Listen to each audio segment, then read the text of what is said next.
Nope. Damn it. It ain't gonna work. No. Here.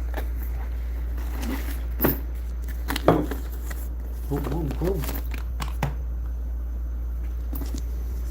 Original idea. It's all you. Maybe. Oop, that's gone.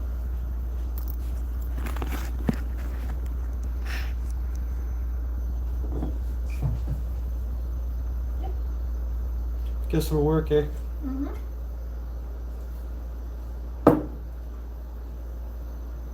Oh, we got one. Woo.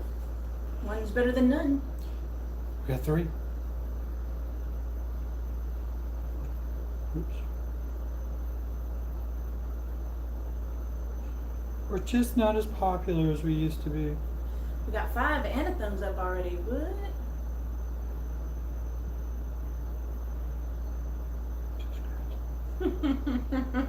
My phone being too sensitive for you. And phone's a goddamn woman.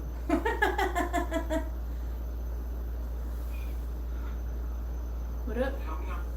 This is Dixie Automotive. Is that Dixie May? Might be. Chicago Joe, present.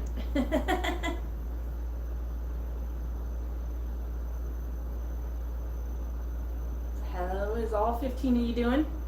18. No, it did not go back to travel logo. Howdy. Oh, we're in Waco, Texas. Drinking some beers after a hard week. Trucking. Cheers. Yeah. Were you too good to sit on the bed next to me? Uh-huh. Probably.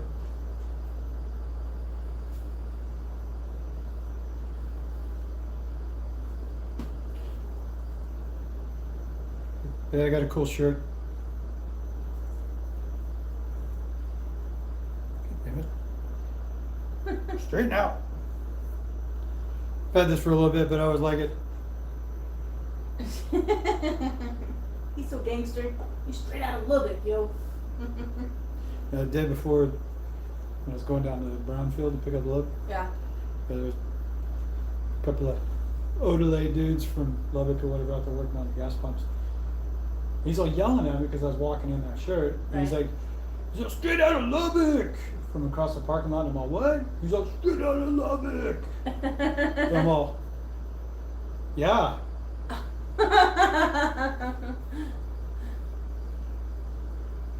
Odelay, When was that?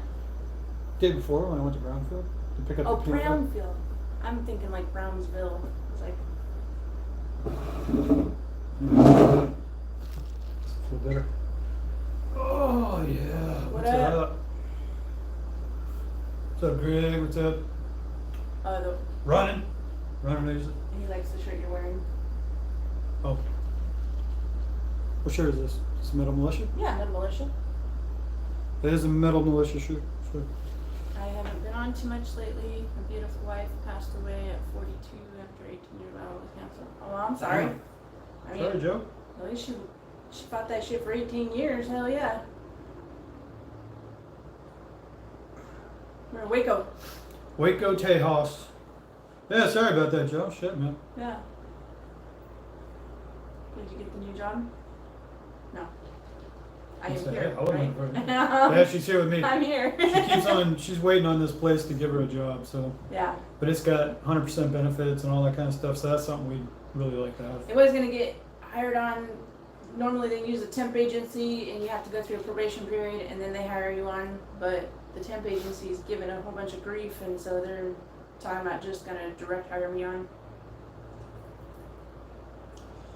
SSR Center, are you guys living in Texas? Yeah, we have been for about a year and a half almost now. Yeah. Yeah, we moved out of Illinois Last April. last April. Been living in Lubbock, Texas since Lubbock. April of 21. Lubbock. Yep, Lubbock. Let's go to Lubbock, Texas. sitting the dust in the weeds.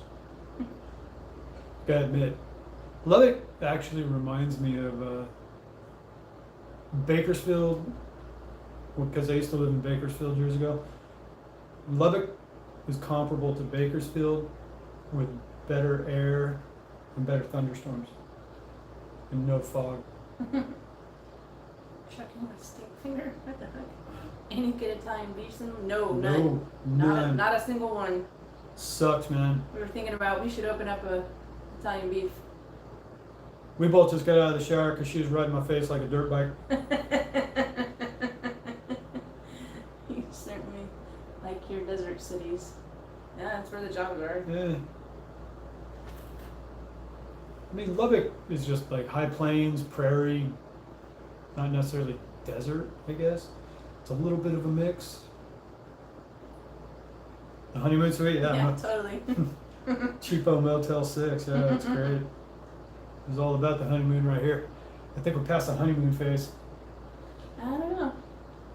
I don't know, you're still riding my face like a dirt bike. All right.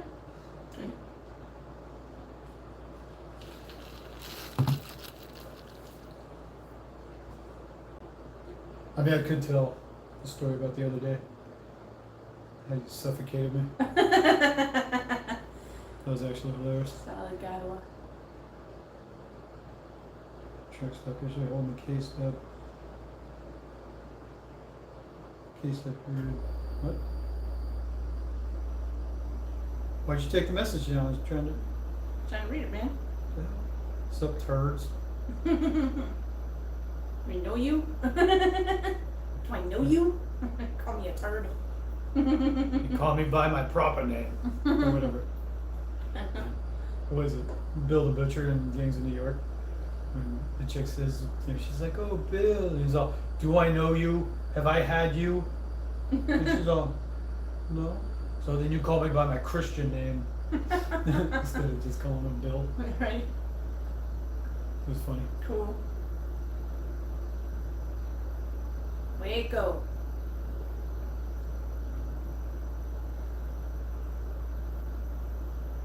What's up, bro dog? Hey, drivers.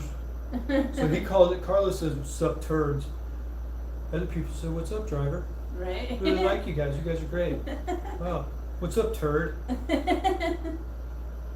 But it's because he loves us. Yeah, yeah. It's out there love. It's out there Turd love. Ferguson. It's a great name. And Turd Ferguson. Who said Turd Ferguson? Do you remember? I don't know, Anchorman. No. I don't know. It's on Saturday Night Live. And they're doing Jeopardy. Oh, fucking, the dead guy. Norm Macdonald Yeah, that one. played Burt Reynolds. And then Will Ferrell is Alex Trebek. And he goes, Burt Reynolds. And he's all, that's not my name. He's all, Turd Ferguson. Yeah, what do you want?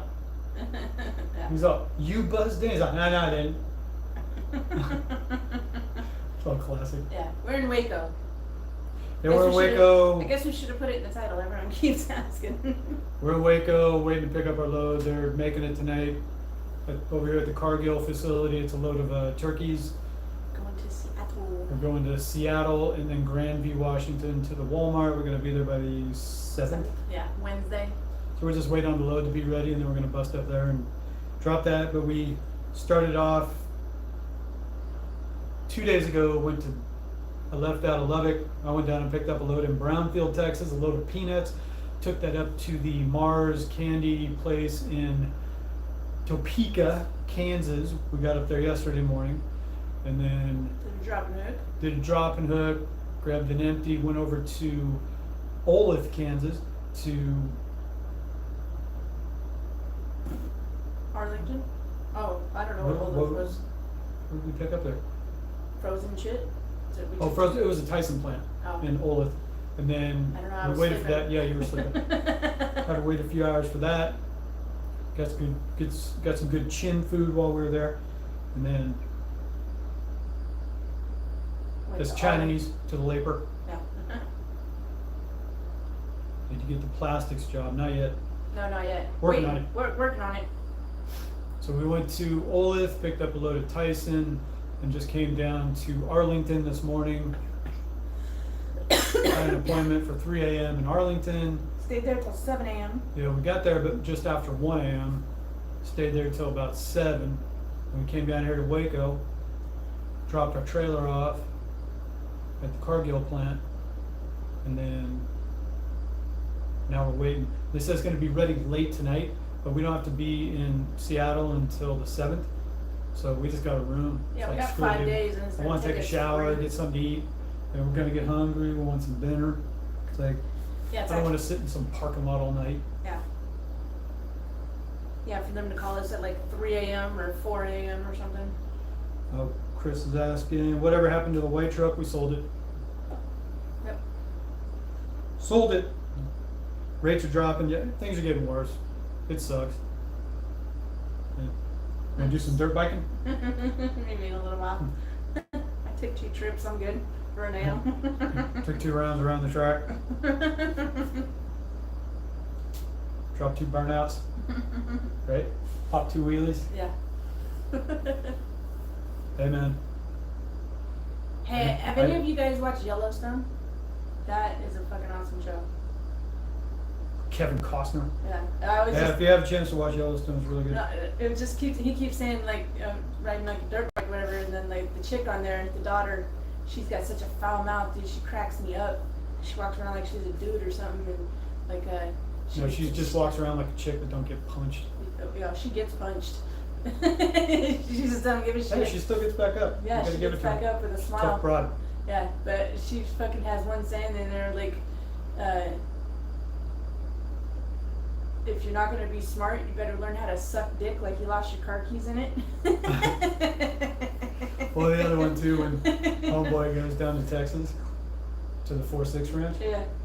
and he's in there talking to a couple old cowboy dudes, and the guy comes over and fetches them to take him to work, and when they're walking away, he says, "In Texas, you got 3 things. We got God, and the cowboy's name that he was talking to, and George Strait." He said, "And you just met one." Oh yeah. And the guy goes, "That wasn't George Strait." And he goes, "Boy, I hope you got a big dick because you're short on brains, dude," or something like that. Yeah. I was like, yes, that's the best line ever, dude. I'm gonna tell that to every dude younger than me that ever like wants advice on something or anything. My man, you better have a big dick because you're fucking really fucking stupid. I like that though. You think better suck dick like you lost your car keys in it. Yellowstone is the most overrated garbage on TV. Oh, the train station. Oh, look, buddy. Leave a message. We're here all night anyway, man. 7:30, 7:45. They're saying it's gonna be late tonight.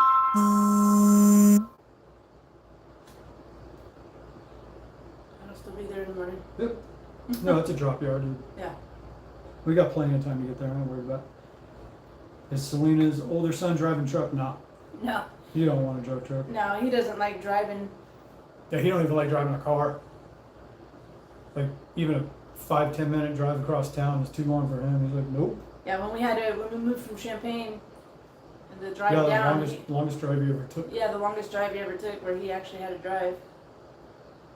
Yeah, he was driving like, because it was, I don't know, I think it's 12 or 1,300 miles. Yeah, and we're doing like 500 miles a day. Yeah. First day we went down to Springfield, Missouri. Second day we went down to Amarillo. And then the third day we just finished up down to the house. Because we were also waiting for the house to be ready and stuff too. Yeah, so we're in a rush. Yeah. And every day he was bitching upside down about, man, you know, I'm driving 500 miles. It's like, that's easy breezy. Yeah, that's an easy day. And he's just like, dude, this sucks. Fuck. Fucking hate driving. And he was driving the BMW. Yeah. Aliso Viejo. I grew up in Mission Viejo. What the hell? Yellowstone's the most overrated garbage on TV. That's a good show. Yeah, I liked it. I liked it. Just sold your truck, was losing too much money. Your company got now. Yeah, we're leasing this Ryder truck, but Yeah, some weeks for a company, some weeks for yeah, the owner of the company, he actually does us. Oh, I thought that was gonna fall over. He actually does us solid that if the rates are too low for the loads he can get, he actually pays us company wages. He pays us whatever makes more money in the pay period. That he'll Even if pay it's us. by $5. Pay us a mileage rate. If the rates were too low, then we'll still get a paycheck. He'll cover the fuel and the truck and all that. He just pays us like company drivers, and then he's doing that to all the guys there. That if they can't make enough money with the rates, he's paying them wages at least so they can make a paycheck to pay their bills.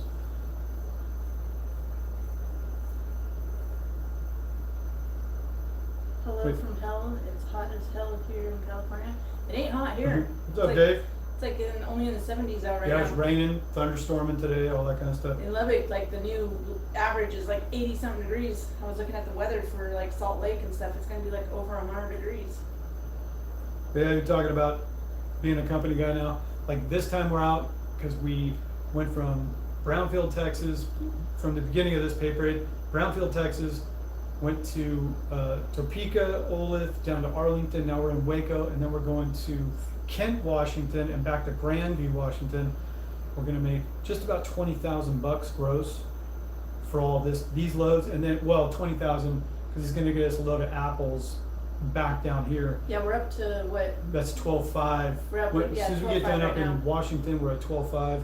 We get another load down, and then that'll probably put us up around 18 to 20,000 gross.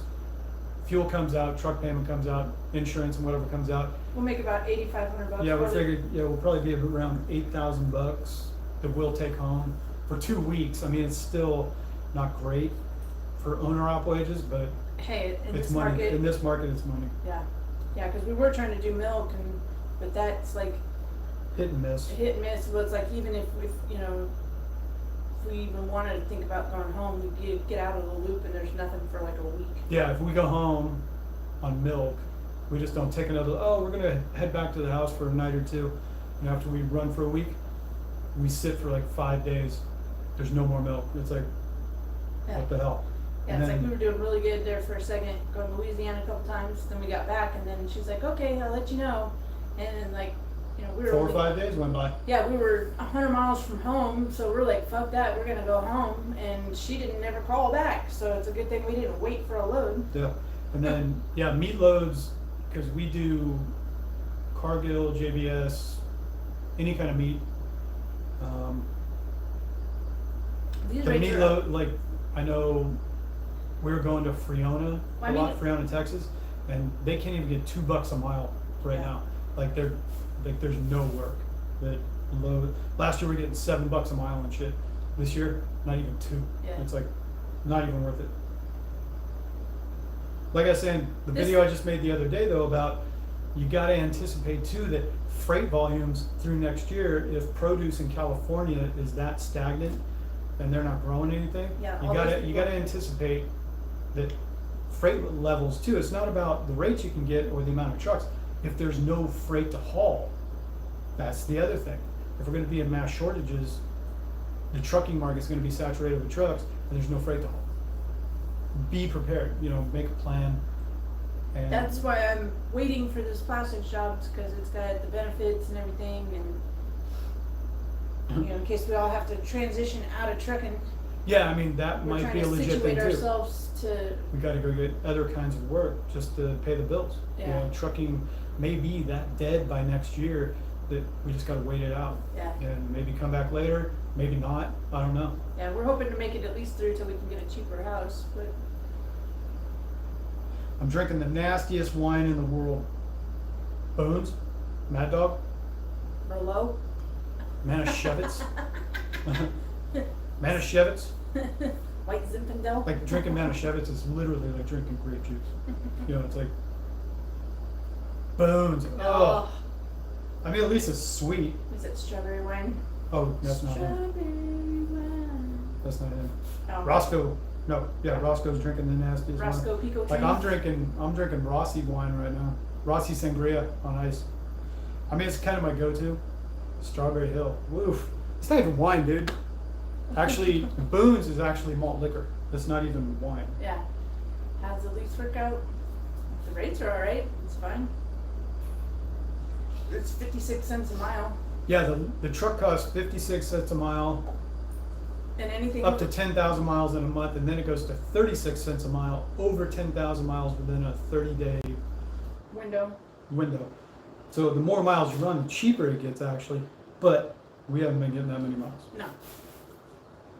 No, actually, when we first went out doing the second time we went to Washington, we actually made an owner-op settlement, and it was $8,700.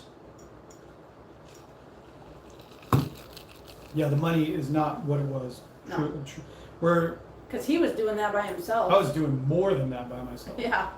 Like when I had some legit settlements before my truck broke, like I said, that He was breaking truck breaking down, I could pull down $13,000 a settlement. Yeah. What Take was home it? $13,000. Christmas week or the week after Christmas, he came home, and his settlement on the It was $13,000. no, it was 15. 15? Yeah. Yeah, before the rates really dropped off. I Yeah. mean, had that continued and I could have got my truck fixed properly, and I was still running my truck, and if these rates held up from last year and shit, I mean, we would have been debt free right now, Yeah. totally debt free. Everything would have been paid off. Money in the bank. I would have bought a brand new truck. We got one more payment on the Beamer though. Yeah, well, partial payment. Yeah, our black M5 has one partial payment left. That's paid off, so that drops off. We got the pickup truck we're paying for, rent, of course, cell phone. This is more just monthly bills outside of the pickup. Now we just got monthly bills. Yeah. So our debt load. See, that's what I was talking about. Make a plan right now. We're lowering our debt ceiling. You know that we're bringing down all of our debts. We got the car paid off. Last year I stopped paying child support. My daughter turned 18, Yeah. so child support dropped off. Everything for us is pretty much paid down. We have very little debt. Yeah. The only We thing got that's monthly killing bills. us right now is our rent Rent. payment is so high. Rent is $2,200 a month for that house. Yeah. And we can't get out of it until April 1st, so we're hoping to drag this along. So if we got to get out of trucking for a while, we can get something like about $1,500 a month because Yeah, we want to drop that. Like I we said, don't want to have to get rid of the pickup if we don't have to. But And we then- will. Okay, so I was bringing up to her earlier too. We pay like $420 a month for cell phones. Well, Dustin That- gives us 100 for Well, that. Dustin pays us for his, but I put my parents Yeah. on our cell phone bill on our plan years ago too. So there's 2 more phones. We got four phones on our plan right now, and it's 400 and something a month. But I'm getting to the point of, Well- of telling my parents too, of like, Yeah, they gotta get. you guys got to get your own phone plan. I got to start dropping all these bills. Well, we dropped them, and the iPad still has the thing on it. It's like $50 a month. Yeah, you thought your rent was bad. Now the thing is, we do have a house. It's heading on to almost a 3,000 square foot house. It has a basement. You know, Just babe. it's 4 bed, 2 bath with a basement. It's a big house. It's a nice house. We like it. It's in a good area. It's Yeah. on the south side of Lubbock, beyond the city. You know, it's below the Beltway down there. T-Mobile. Yeah, we got T-Mobile. I mean, we get a smoking deal for the Yeah, we got- 5G business, all that. Yeah, I it's mean, all it's super cheap. Unlimited, full 5G, unlimited plan, all that kind of stuff. But Isn't Selena's like some welding savant? Yeah, but I am not 36 years old anymore, and I've had a couple pulmonary embolisms, so I can't handle the heat. you know, welding, And like I could probably weld, but fumes. the fumes would get to me, and then the heat, you know, it's like I can't. My mind still says I can do all that shit, but my body is like, yeah, no, fuck you. You're a chick now. You can't do dude stuff anymore, which is really hard for me. Yeah, saying 10 years ago, that money would have paid for a nice big place and a lot of land. Well, I was living in Vegas. We were both living in Vegas. Before we met, my ex-wife, she and I bought a house in Vegas, brand new house. It was a 5 bed, 3 bath, 2,700 square foot house, brand new in this beautiful fucking division out, like master plan community. Northwest, way out in Providence in Vegas. We bought it for $192. She ended up keeping it when we got divorced, and then she did one of those loan modifications on it, Yeah. down to 144. Yeah, The that place house is going the for place like, is worth like $600,000 now, yeah. and it's like, dude, like I just kicked myself in the dick on that one. Just got T-Mobile myself, but having coverages yet. We'll go back to AT&T. I just fake.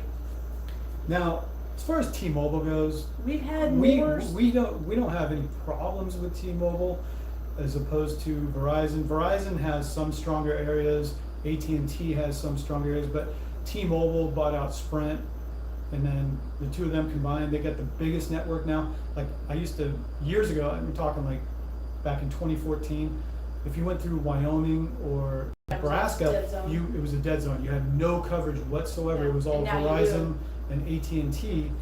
Iowa was totally dead. They Yeah, had no Iowa, coverage. Now I do manage to get like 4G in Wyoming for the most part and some 5G. Nebraska is totally 5G now. Iowa holds up at 4G for the most part. Yeah, it used to be in Iowa. As soon as we hit Iowa, like the phones wouldn't work. It like was searching for network, and then what is it, the 90 in New York, where you go across the toll booth where I hit the deer? No, that was by Pittsburgh. Was that by Pittsburgh? Yeah, the 76. No, that all is good. Well, too. yeah, but it used to be a dead zone. It used to be all Yeah. AT&T, and now, Like but when you get now, out in more rural areas, T-Mobile used to suck, and now now they if got you live in super rural areas, Verizon is the best, I think.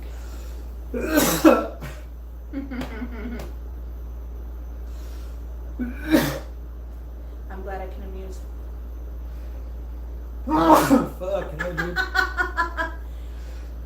Oh, shit. Like my folks, they live out in the middle of nowhere on a farm in BFE, fucking Arizona, and Verizon is the only service that can be out there.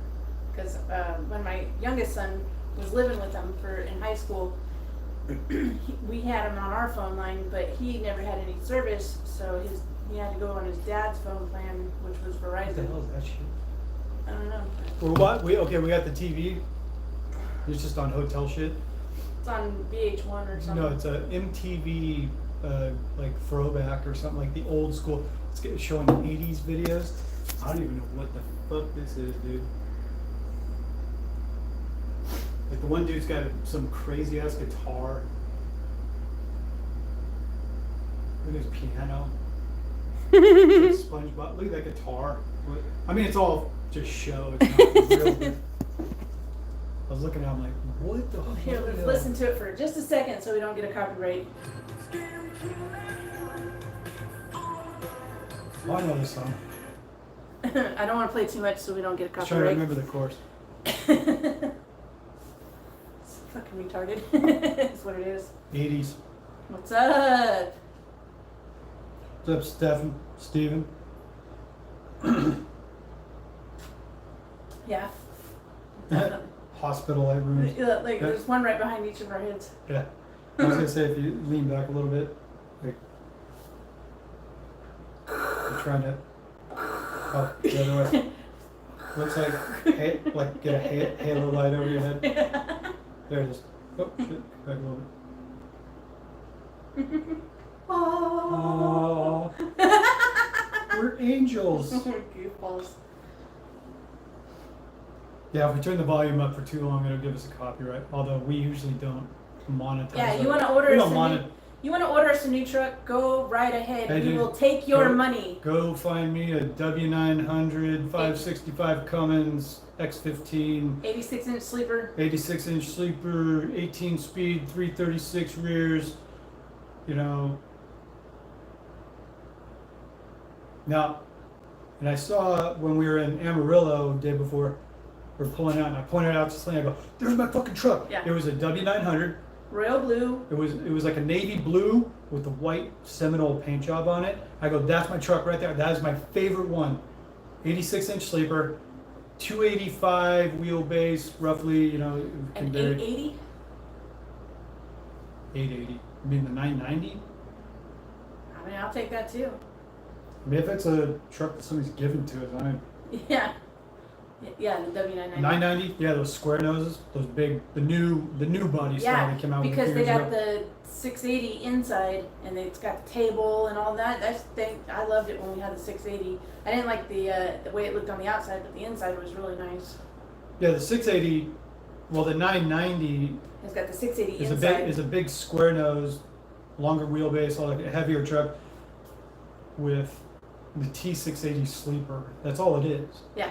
Now the T680 sleeper is cool. Yeah, I And loved it's it. set up good with that swing out table in it. You can put a microwave, it's got a fridge, all this kind of stuff. I always liked the fridge. It was down on the bottom and it slid out, and it was like a bucket fridge. Yeah. It wasn't shelves, so it had a good bucket fridge, so you could put all kinds of shit in it, and it never fell out. That was kind of nice. Hire 3 drivers. Well, you. 4 of them, hire 3 drivers. No, I'll hire 6 drivers and turn them all into team trucks. How's about that? I will hire a bunch of drivers, we'll run team, and we'll make a shit ton of money. And Yeah, we can all be rich. which now, too, I mean, when it comes time, if we want to buy another truck, our commercial credit is intact now. That Yeah, now that we sold our if we truck. want to go, yeah, now that we had finally through Lone Mountain, we had Cresco Capital, that we have commercial credit finally, that we can probably, and our credit is good. Yeah. It's not bad, so we got like credit banging on around 700, and it's like we could actually walk in and get loans. So if the market actually turns around, which it will eventually, Yeah. ebbs If it and turns around flows, enough to come peaks up with and a down valleys. payment. it will turn around eventually, and Reefer or drive-ins? we'll be running reefer mostly. Reefer, because you can haul either in a reefer. You can only Well- you can only haul dry in a drive-in, but you can haul both in a reefer. Yeah, reefers. It's kind of like when I was a plumber and a welder, a plumber and a pipe fitter. A plumber can fit, but a fitter can't plumb because you have to have a plumbing license in order to plumb. So if you're just a pipe fitter, you couldn't plumb. But if you're a plumber, you can plumb and do pipe fitting. So reefer, because you can do reefer and dry. What's a good way to build commercial credit? You know, you can find a lot of people on YouTube that will tell you how to build commercial credit.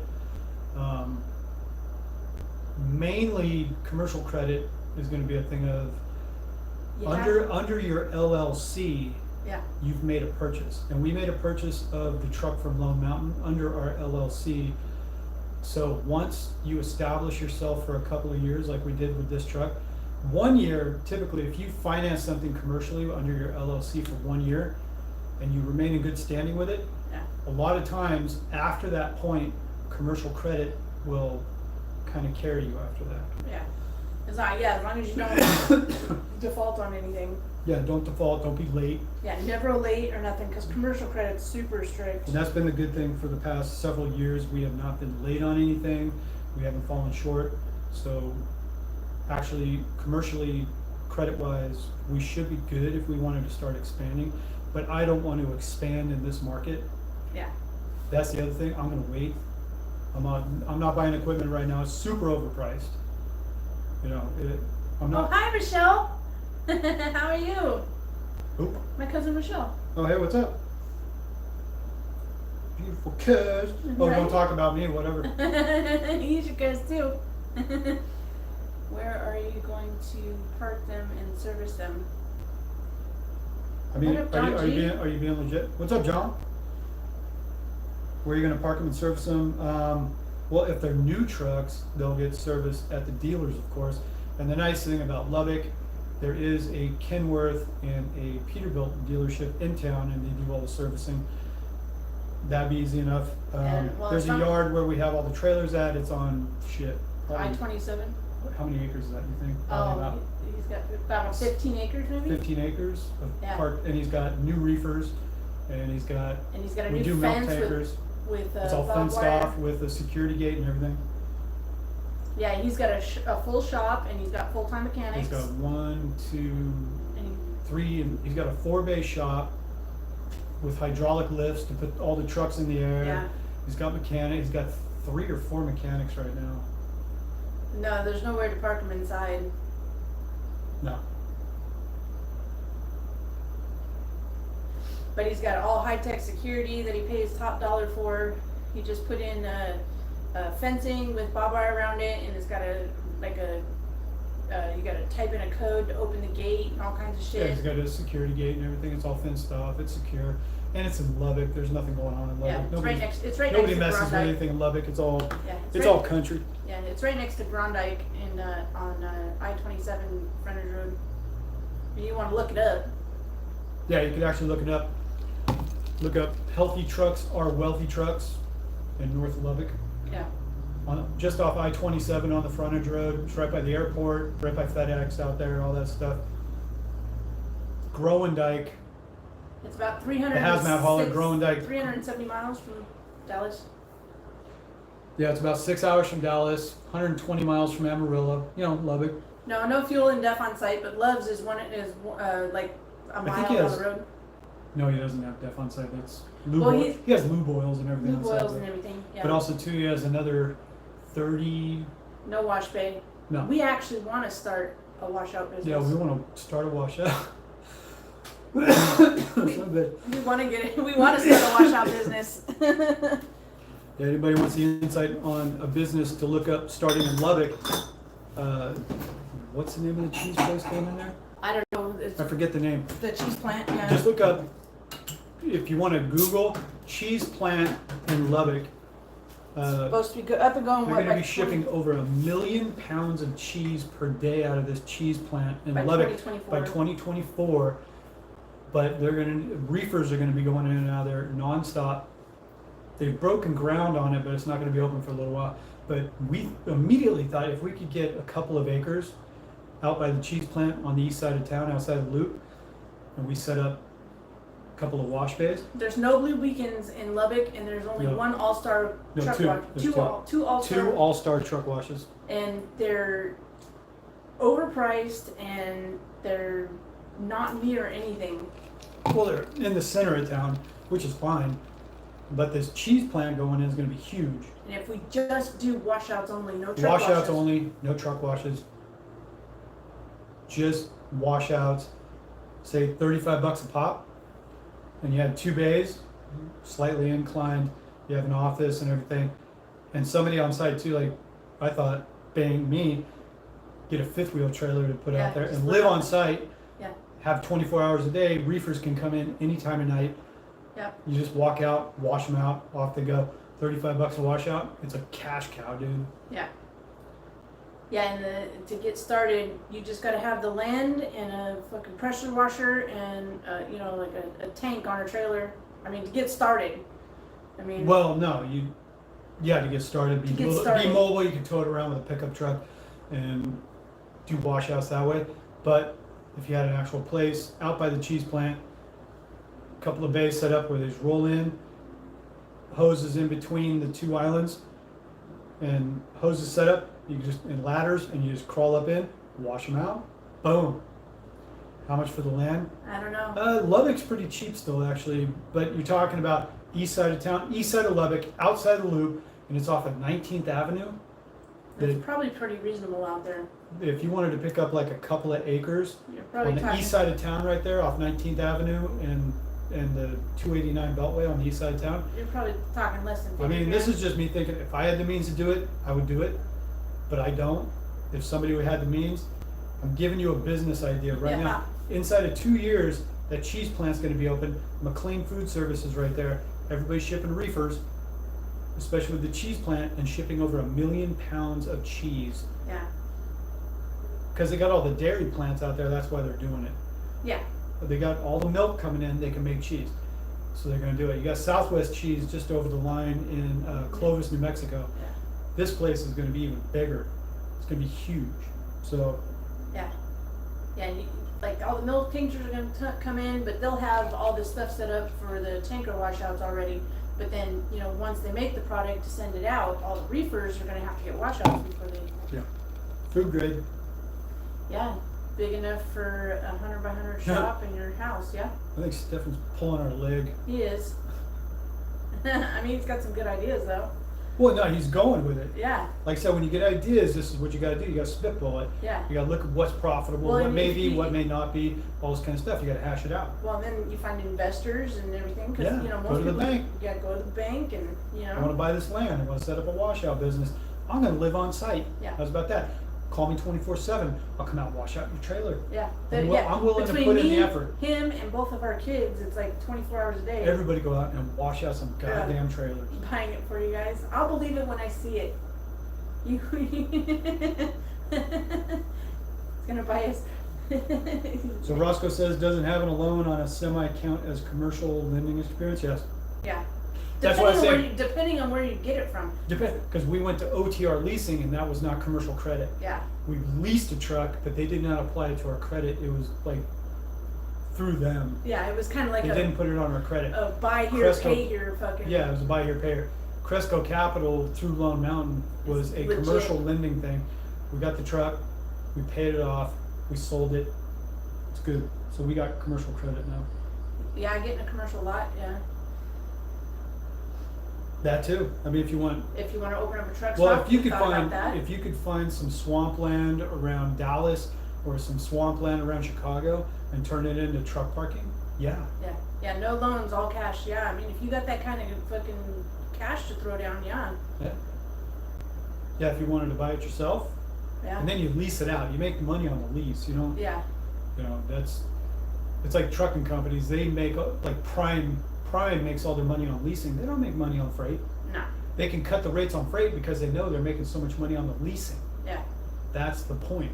All these guys leasing trucks from them for $1,500 a week Yeah. that's why the owner of Prime, Rob Lowe, that's why he owns Springfield, Missouri, pretty much. Yeah. You know what I mean?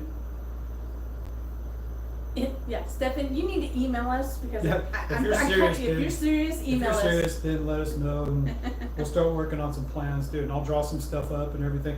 If somebody was serious about that, Yeah. you will have my full attention, and we will draw up some plans.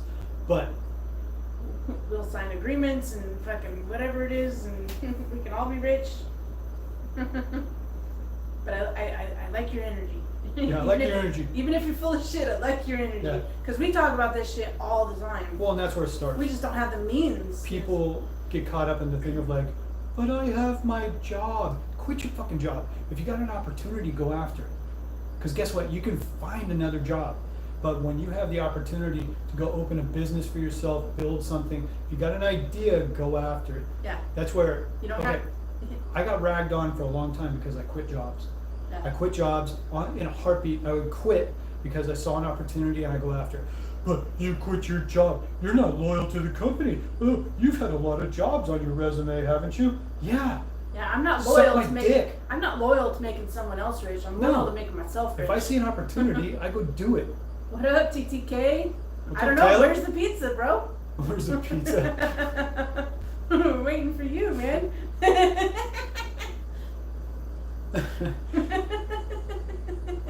Dude, Taylor is fucking crack up. Mm-hmm. We love you, Taylor.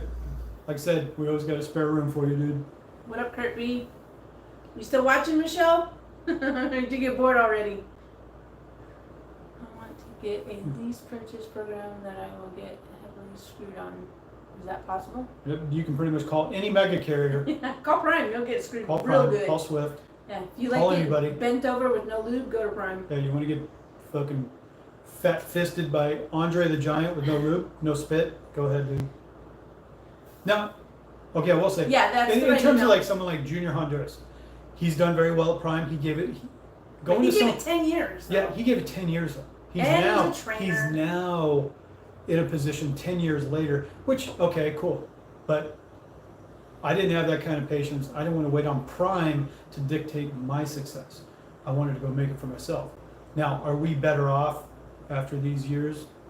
Not necessarily, but yeah, we're it's still like struggling. We're still trying to make he it. stuck through it or whatever, and he makes more money. Well, I guess it's probably not our business to tell it. Well, I'll say this safely. He bought his goal when he went to Prime and became a truck driver and spent the time away from his family, which was very hard for him. Mm-hmm. But he said, I want to buy a house. Because he came from Honduras. Right, yeah. Talking about Junior Honduras. With Go the check him American, out. he came here with With the American dream. I want to own a home. Because in Honduras, You you can't. could never do it. There was no hope. He came here and said, I want to own a home.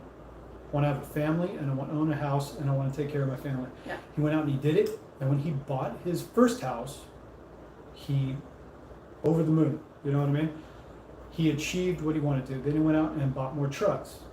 Prime enabled him to do that. He Yeah. bought a few more trucks. Now, he was not making much money off these spare trucks.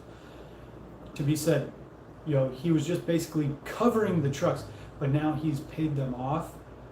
He went and bought a second house. Then he put his family in that one, and he rents out his other one. I hope I'm not exposing too much of Junior's business. You probably are. But He's super actually, secretive. I admire Junior for his perseverance. Yeah. I'll always say this because Junior is our friend. Yeah. I fucking love Junior. He's a great dude. You don't know him off of YouTube. I do. And he's a great dude. Yeah. He's a stand-up dude. He loves his family that much that he went and bought a second house. He bought property, all this kind of stuff in Florida. And Yeah. Prime enabled him or gave him the opportunity to do that. He owns a second house now that I know, I've seen pictures of it. He owns a fucking palace in Oh, Florida. really? Oh, his second house? Yeah. It's It's fucking massive. gorgeous with land and everything. He's doing great. He owns his first house, which he Yeah. rents out. He's got his second house, which is fucking huge and beautiful and all this kind of shit.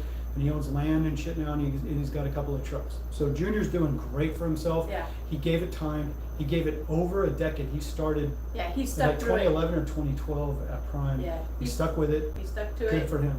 Yeah. I mean, Junior has all my respect, actually. well, and I if you, fucking dig but Junior. if you look at the broad spectrum of Prime, there is very few people that can have that kind of No. success. Because when we were there and we were running team, you know, like stay out over Christmas and you get a bonus, so we didn't go home, and you know we stayed out for months at a time, and we were able to save like fucking $5,000 in the whole like 7 months we were there. And then we even went in front of the thing because when you're, you know, lease op, they have you go and do their little seminar thing after a few months to track everything that you're doing and see how much this and that, you know. And it's like, we were making shit money, man. And they're like, oh, well, yeah, you're doing about average, you know. No, I that's said, pretty, well, that's, you're doing good. Yeah, you guys are on track as a team. Yeah, as a team. We were on track to maybe make 100,000 for the year. It's like, And I looked at the dude and I'm like, what? He's like, yeah, you guys are doing good, man. Like 50 grand a piece. That's not bad. I'm like, that ain't shit. yeah, What are you most talking drivers about? make 80 grand a piece. Like, I want to be up at the 200 grand mark. Yeah. This 100 grand shit, I could have a job at home working 8 hours a day and make more than that. I made more than that. I can haul being in fuel the unit. tankers in Vegas local and be home every night and make fucking 75 grand a year. Yeah, It's like, what the fuck am I doing this for, dude? yeah. He's like, what do you mean? He was actually shocked. He was like, what do you mean? I was like, what? I can make more money at a regular job than I make with you. Yeah.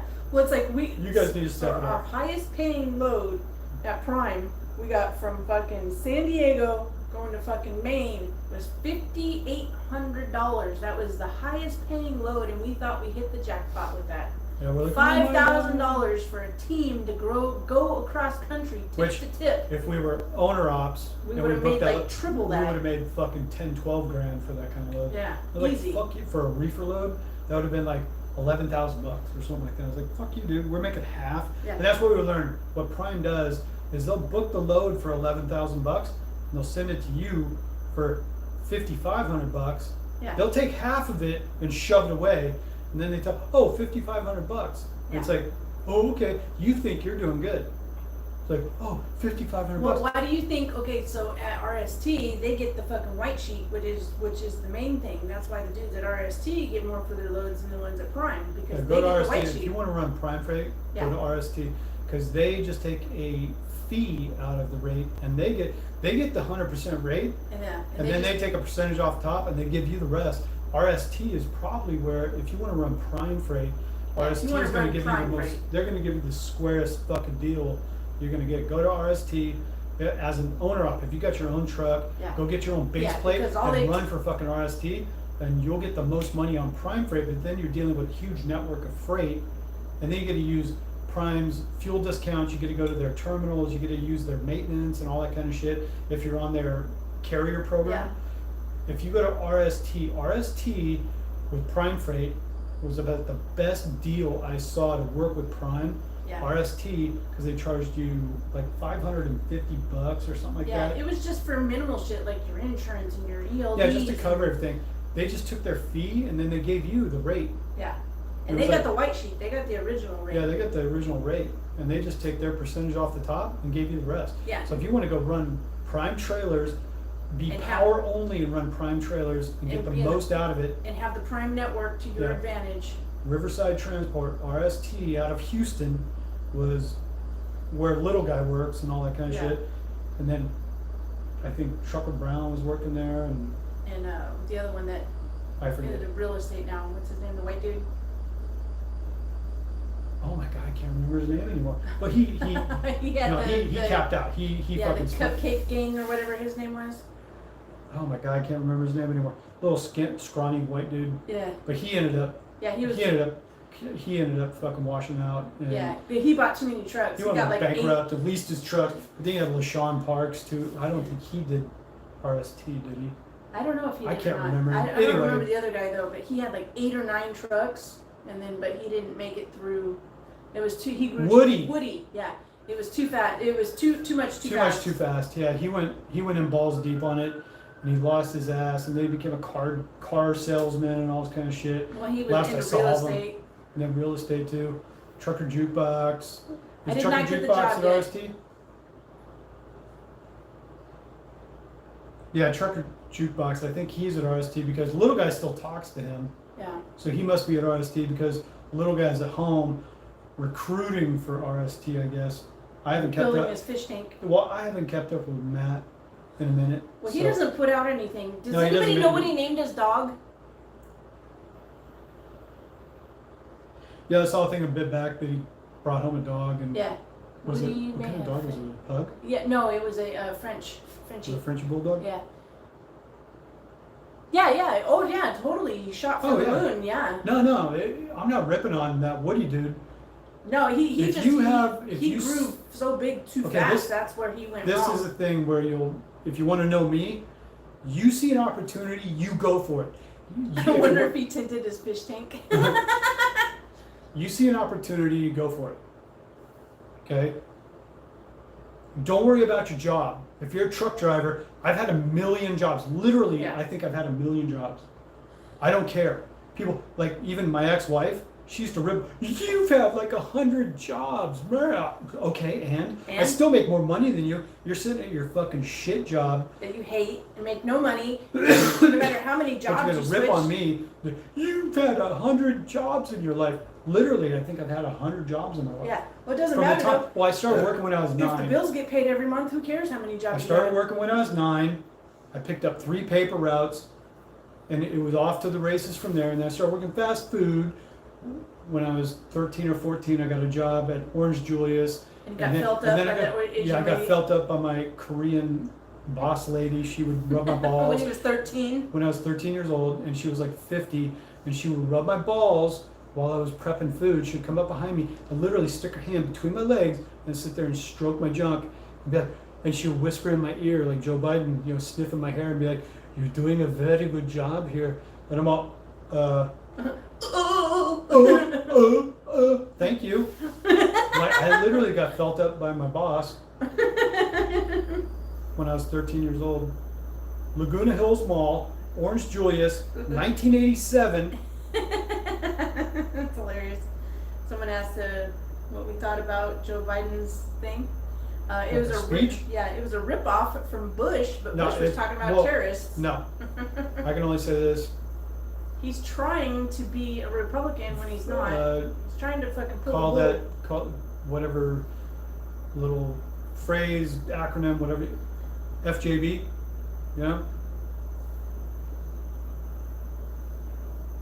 all of this talk and everything about things are good, things are great, whatever. No, they're not.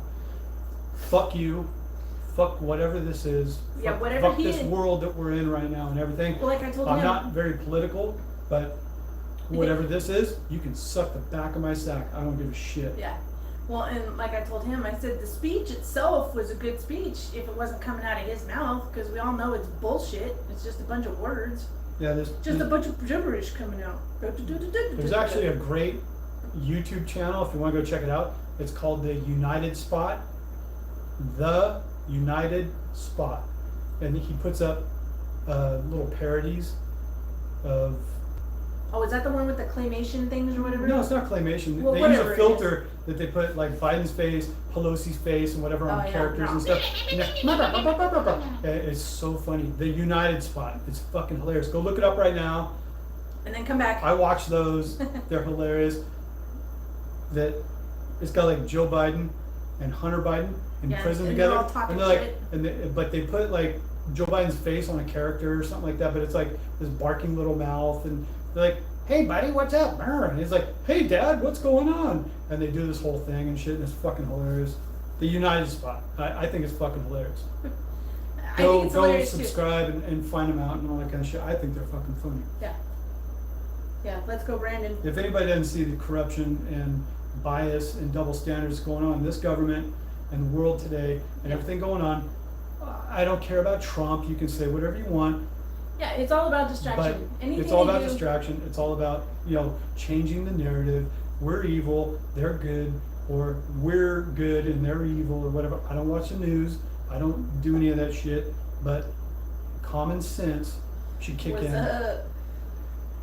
So Taylor, where's your pizza? Are you getting hungry now? Who's buying our pizza tonight? What's up? Sorry. Corona's talking. 20 What? bucks. What's the fuck? Just took it. Pit hole?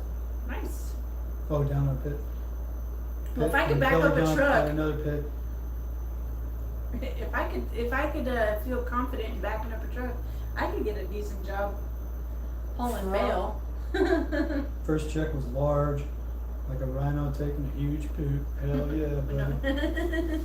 Like the intro to our videos. We get so many comments about that every time I put that rhino taking a dump intro in every video. Everybody says, I get two sides to it. Either I love that intro, or that was different.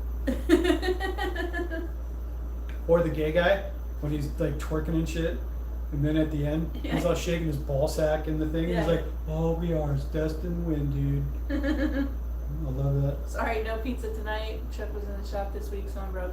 I'm sorry, bro. Man, we're really counting on you, man.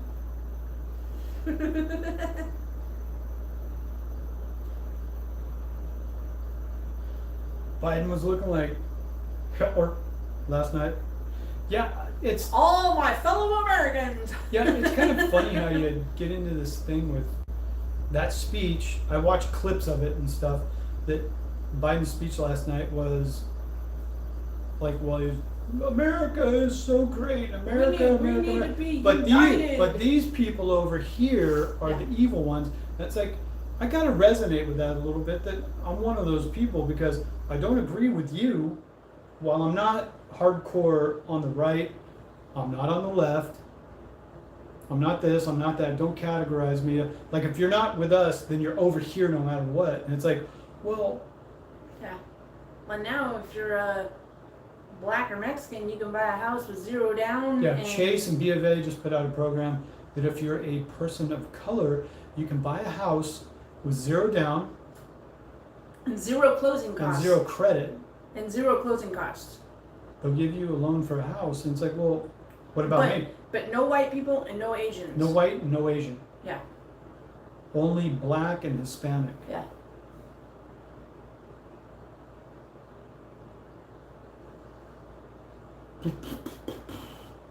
Bowl of the Woods, what's up? Heading back to Oregon from Georgia. Well, we'll be in Oregon and Washington in a couple of days. Yeah. Yep. Yeah, Biden's super screwed up. Mm-hmm. Yeah. See, the thing is, Taylor said it. If you go along with what they're saying right now with Chase and B of A giving out loans to only Hispanic and black people with no credit, no down money. payment, whatever. No, they're just gonna like, here's a loan, bro. That you're setting up for failure, because if you already have no credit and no money, you're going to try and buy a house that you're ultimately going to fail on. Yeah. So they're basically setting it up for is if you have good credit and a little bit of money, fucking hold on to that shit and wait, because you're gonna be able to buy a fucking $500,000 house for right fucking now, 50 grand in a couple of years. Well, here's the thing. Right now, the housing market, just like anything else, say stocks, whatever, say the housing market is gonna hit its peak, and then it's gonna do just like 2008, it's on the cusp right now. If you have money in the bank and you have credit, wait. Don't buy. Yeah, because you're gonna be Wait able for to it to do this. buy and a it's gonna go cheap ass house. You're gonna a be big, able, fat, fucking shit spray you're gonna- of everything fading and dying off. Within a year or two, you're gonna be picking up that house that's $500,000, $1,000,000 right now, whatever. for 100 grand. Yeah, for nothing. Yeah, Don't worry about it. makes you wonder. Just wait. Keep renting. Keep doing what you do. Like, we even considered picking up a fifth wheel. Yeah. Living in a fifth wheel for a couple of years till we can be in a position we watch all these prices take a nosedive and just clean up after that, you know? Yeah. Well, if you're paying too much there, you can come rent a room for us. From Yeah, us. come live with us if you gotta find a new job. Yeah. Yeah, you want to come the to yard, Texas? Groendyke, right next door to our yard, Yeah. they're hiring, saying $80,000 to $100,000 a year, hauling hazmat, which you're doing. Yeah. You're already doing hazmat, $80,000 to $100,000 a year, working out of Lubbock. Boom. What? God damn it, Kurt. Stop sending us money. What the hell? Yeah.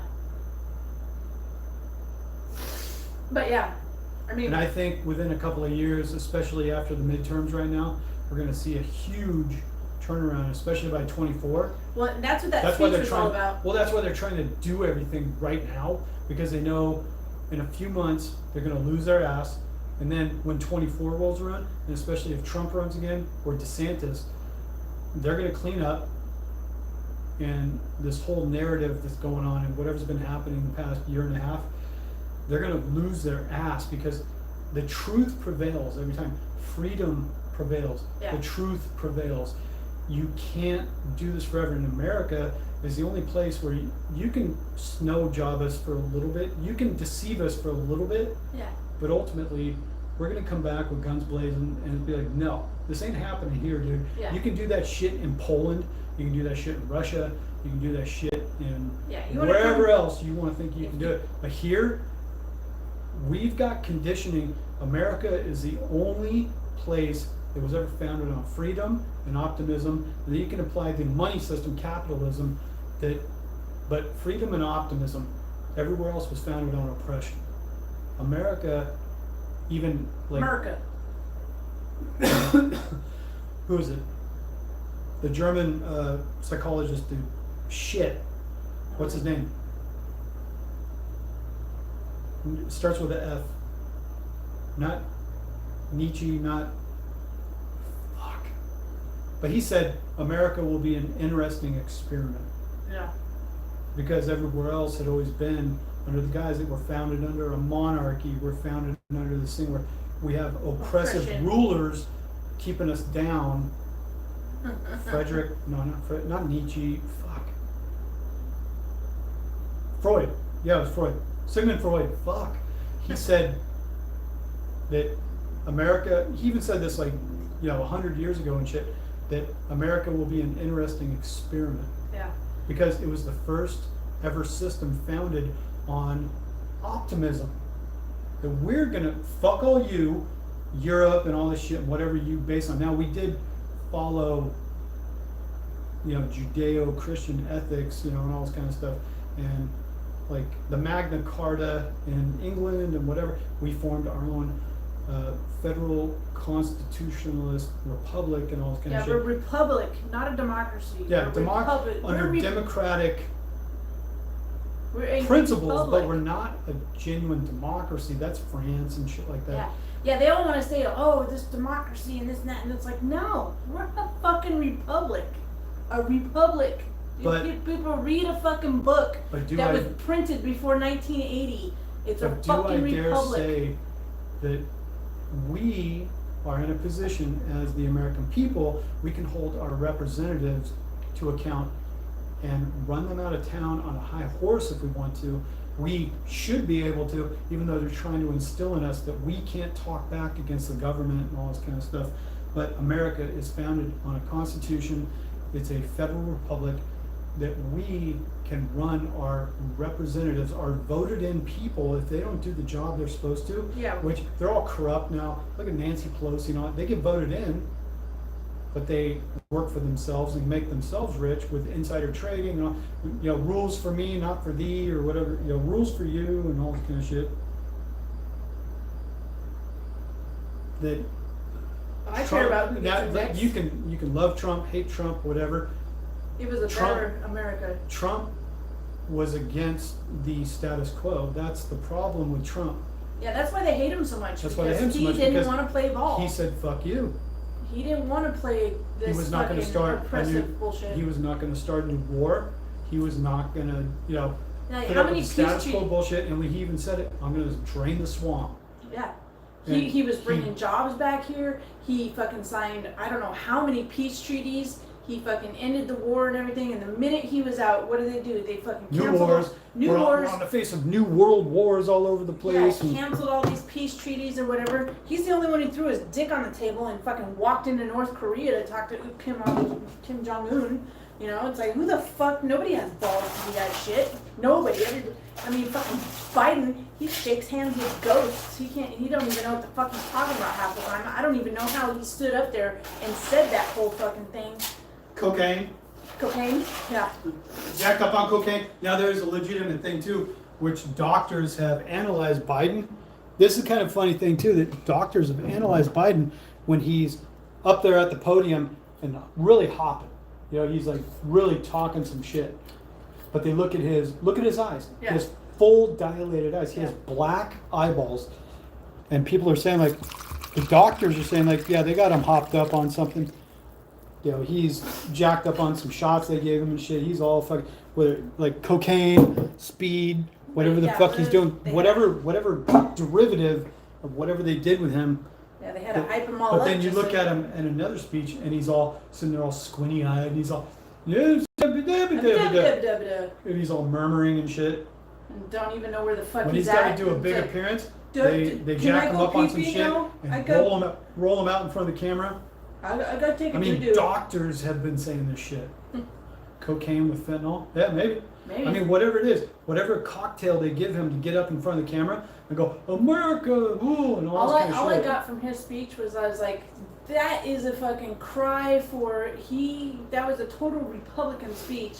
They're just trying to fucking make themselves look good. Like Yeah, trying to be like, proud America. proud America, we need to unite. None of this, divided this and that and blah blah blah and all this other stuff. Basically, Adderall's like speed, isn't it? Yeah. Yeah. But yeah, it's like, it was a bullshit speech. It was, if you just listen to the words, it's like good stuff. It's all bullshit. But yeah, but coming out of You his can't mouth. believe it. Well, yeah, coming out of his mouth, no way. Political channel, no. Just Yeah, you gotta people hope- with opinions, bro. No, we're not political. How can you not say something about the world you live in? Yeah, Okay? this Well, world you're is a trucking channel. You should not have an opinion. It's like, fuck you, dude. In our I'm going to say what description, the fuck I want. in our description, it says we're not just a trucking channel. So if you don't like it, From 2020 to now, the world has gone full retard. Okay? You can say what you want about Trump. Yeah. Okay? I don't care about Trump, but what up he until did. 2019, 2020, things were better. Yeah. Things were normal. Trump or we were still DeSantis living our or lives. somebody like that the would past be better year off. and a half, 2 years, everything's gone full stupid. I mean, the pandemic, okay, but you can't say that's not a part of a political agenda. Pandemic. There was no fucking pandemic. It was fucking bullshit. Yeah, if you don't see now, especially with all the information available out there about all Pfizer and Moderna and Johnson & Johnson, and how they off-skewed the it's not even a vaccine, it's a therapeutic. Yeah. It was not a vaccine, Because it's a therapeutic because right you now- still are catching COVID after you get the shot. Yeah, It's like and it's not a vaccine. Well, how many times Biden just got it 2 times in a row and he's 4 times vaccinated. or whatever it is, whatever 4 times, 2 times, I don't even know. however But the fact many is, you get boosters the there is, and but you're he's still getting sick. It's He's not a still getting- vaccine. And now, and you can look it up, it's stats, it's not just opinions, it's fucking on public record. More people are, the majority of people getting sick from COVID are already vaccinated. People who are not vaccinated are getting less sick than people who are vaccinated. Yeah, there's actually, the new stat that just came out, like 65% of the people that are getting hospitalized for COVID now have already been vaccinated. And have boosters. Now, a couple of years ago, you would have said, oh, if you're not vaccinated, these are all the people in the hospital because it's a pandemic of the unvaccinated. Yeah, but More now, people are in the hospital now because they were vaccinated yeah. than not. It's a true statistic. Look it up. Yeah. Yeah, I'm hungry. I didn't get my pizza. You want me to No. order a pizza? Yeah, maybe. Okay. I'll start looking it up. But no, it's like now more people are vaccinated than not, and more people are getting sick than the Yeah, ones. billions of people got vaccinated, and Yeah. they're still getting sick. Yeah, So what and- does that tell you? Come and on, then- and tap then- on your thinking meat a little bit. What does that tell you? And then now people are just fucking dropping dead out of nowhere. Sudden adult death syndrome, SADS. It's a legit thing. Denmark or the Netherlands, you can look this one up too. Yeah. They've had like almost 4,000 deaths last year in 2021 That are that no are reason. unexplained, and they're like, we don't know why it happened. People dropping dead of cardiac arrest and all this shit. More people died. I want to say Denmark. I can't remember the thing I read. Anyway, more people dropped dead in Denmark in 2021 than heart attacks, cancer, diabetes, anything else. Combined, they died of unknown causes. Yeah. Well, yeah. And, What does that tell you? And the heart problems, like his own brother, his sister-in-law, or I guess my sister-in-law too, but her friend, 42 years old, 52, Cardiac arrest. cardiac arrest. Just dropped dead of a heart attack all of a sudden. She was a teacher, and first thing I asked my brother, and he got all wonky And she about it. worked out and ate good she and was all of super that. healthy and all. Dropped out of a heart attack at 52 years old. Just out of the blue. I asked my brother, I go, hey, I know this is a touchy subject with you because Yeah, they're all in he's like more on the California. liberal side of shit. I go, was she vaccinated? And I go, well, she was a teacher, so I'm imagining she was. Yeah. But the thing was, she dropped out of a heart attack, and they didn't know why. I Yeah. said, was she vaccinated? And if you wanted to be a teacher in California, you had to be like twice boosted or some shit. I said, well, that would be the first place to start. Yeah. Well, and then okay, so It's you a figure, legitimate question. Yeah. Well, and then all these new cases of heart disease and stuff, and heart issues in fucking young people that are not that's not normal. Bell palsy, Guillain-Barré syndrome, which is like fucking like 1 in fucking a gajillion chance of getting and all that, and like all these people are just having this shit all the time now. It's like, gee, what is the new thing that's been introduced? Oh, the vaccine. What's happened in the past 2.5 years? Now you can even go back to when Trump was still in And office. you He was figure pushing too, for the it's vaccine only too. been 2.5 years, and all these new cases of Just shit. sudden death. And people getting these illnesses that Look are at- rare illnesses, Well, but look now at- are becoming common. It's Look like, at athletes hello? around the world too. They're in top health. Never had any problems before. In the past couple of years, Yeah. since they mandated you had to play sports professionally around the world, Yeah. soccer, rugby, all these kind of things too. Not just America, but all around the world. And you can watch videos of soccer players, football players, soccer Right. players, whatever you want to call it, dropping dead of cardiac arrest right on the field in the past year to year and a half. They're dropping dead on the field for unknown reasons. They were in perfect health, Yeah. and all of a sudden, but then when you go look at the thing, but they don't want to talk about it. What happened? Oh, they got vaccinated. They had a couple of booster shots or something like Yeah. that, and then they dropped dead. Yeah, but So it's what- like all these new what things happened? of these diseases that are rare diseases. Not that people don't get them, but they're not common. But now they're common. What's the common denominator in that in the last 2 years? Common denominator. Yeah, common denominator in the last 2 years. The vaccine. Nobody wants to talk about that. We've had COVID twice. We're fine. I mean, granted, it took a toll. Yeah. It sucked. You don't have Pizza Hut on here, do you? No. I think just Jimmy, fucking Pete. You got Papa Jimmy John- John's. Or Papa John's. God damn it. You can just order. It'd probably be easier just to call them and order it. Honestly. I'm checking it out. Yeah. Checking it out. Getting hungry. It's already at 45. Yeah. I mean, I just Google Map, fucking whatever. Papa John's. Well, the app is easy. It's no big deal. I don't have those. Cause you always do it. So you want Domino's, Pizza Hut, Papa John's. Pizza Hut sounds good.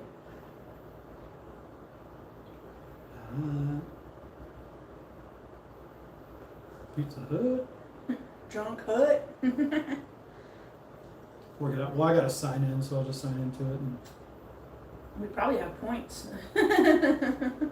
yeah, with Pizza Hut, I probably have points. Yeah. Get a pepperoni pan with some Cinnabites. All right. I found that when you're God damn getting it. cheap pizza, the plainer the better. You know, you get all the toppings and all that bullshit, and it fucking starts not being so great. Pizza Hut is the best. I don't know about that. When I go to a truck stop and they have a Papa John's, I'd rather get a Papa John's than a Pizza Hut Express. Like, are we gonna go through Wyoming? Big Yeah, D's? we're gonna go there. Big D's. Hell yeah. I love fucking Papa John's. When we were doing our The FedEx. Big D truck stop in Laramie Yeah. at the 311. I think the Petro and the Loves are at the 312. You got the Big D truck stop. There's a McDonald's with some parking. And the Big D truck stop in Laramie, they got a Papa John's and a Popeyes. No, not no, Popeyes. Chester's Chester's. chicken. But they make it really fresh. Hungry Howie's is the bomb. I don't know, I've never had it. Yeah, I like fucking Papa John's garlic shit. But Pizza Hut usually has. Oh, I hit delivery. Yeah, it did. Oh, It's on it. it's his on carry out. No, it's on delivery. Oh. Cannot locate you. Like I said, easier to call. No, it ain't. Permissions, no permissions allowed. Location. Only while using the app. Boom. Let me just back out of it. Working on it. I swear it says carry out. There you go. Oh, I'm smart. I'm smart. Jets is decent. Yeah. Oh yeah, I like Jets. Where's the phone? Oh. Yeah, Jets Pizza in what was it, Dayton? I think it was in Dayton, Ohio, the Jets Pizza we had. That was the best one. There was a Jets in Champaign, and then they were pretty good too, but they were really expensive. We'd order pizza and it'd be like $60. It's fucking crazy.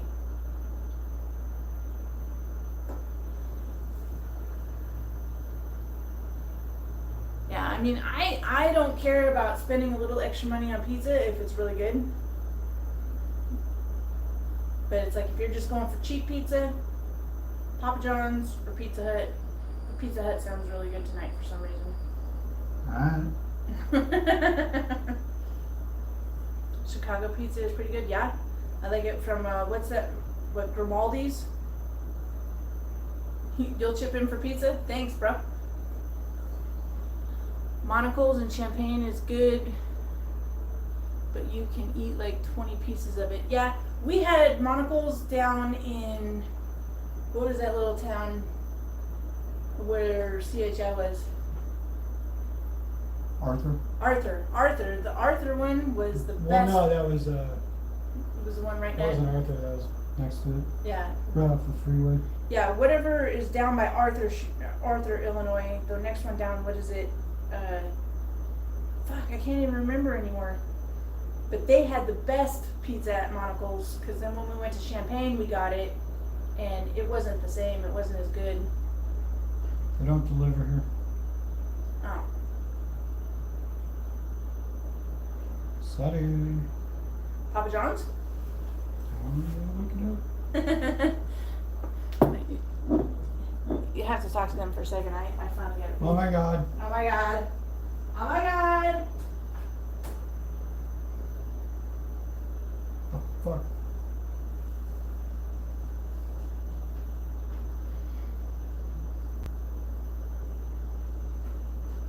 You gonna talk to our people? I'm trying. Eh. Yeah.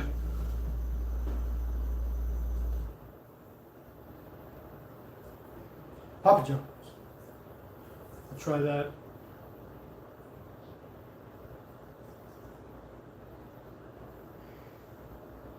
I have all the apps on my phone, but we're using it, so.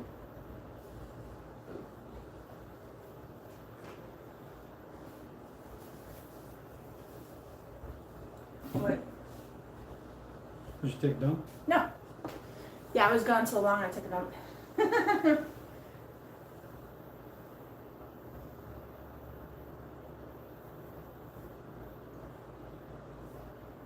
Let's see. What do you guys think about trucking?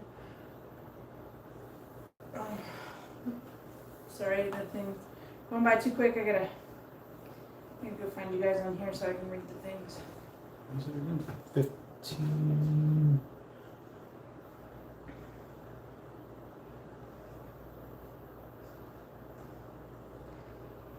Okay.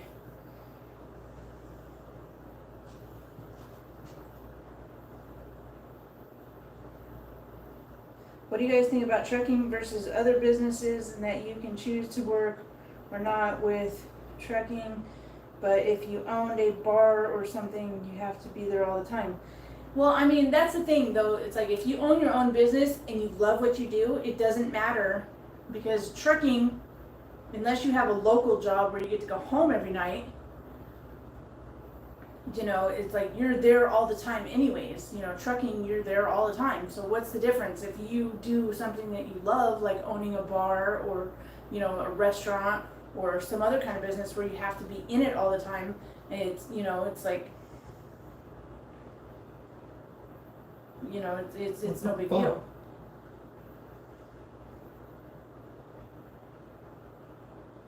Yeah, having your own business is a full-time job. So you either have to be all in or all out. What's up in your pen? Not much, just trying to, you know, keep the lights on. Fucking power bill this year was fucking retarded.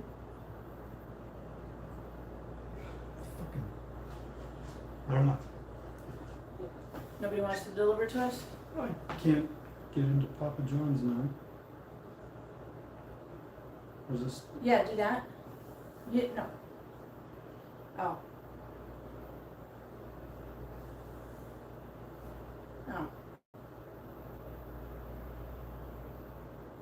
I should just do it off my phone. I don't know, or just call them. It's kind of the same thing.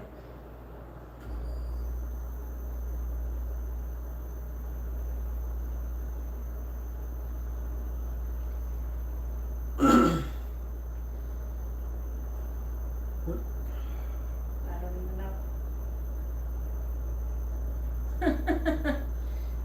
Business is a full-time job. With trucking, you can park it and do whatever you want and go if you got the cash. What other small business gives you that freedom? I mean, I guess any business, if you got the cash, you can shut down. Be like, you know, you put a sign on the door, say, hey, we're closed for the week. We're going to the Bahamas. Fuck off. You know what I mean? And no, like, if you want to be in business for yourself, you got to be willing to be there all the time. The phone rings, whatever. You can't be lazy you about post it. hours that you're going to be open, and by the time you close and everything, but you got to be willing to expand on that, extend it, whatever. Yeah. Work with it, work with your customer base and everything. Just same as like being a truck driver. You got to be there all hours, all the time, or whatever. You got to dedicate yourself to. That's why when I see mom and pop businesses or brick and mortar businesses that they don't want to open on certain days and all this kind of shit, and it's like, what the fuck are you talking about? Open. Yeah. Make money. That's what you're there for. No, I don't want to work that much. That's why you're gonna fucking close your fucking shit down in 6 months, Yeah. stupid. Well, yeah, it's like, I guess, you know, it's like, if you have a good enough brick and mortar business Good. going, Hope you want a sandwich. sure.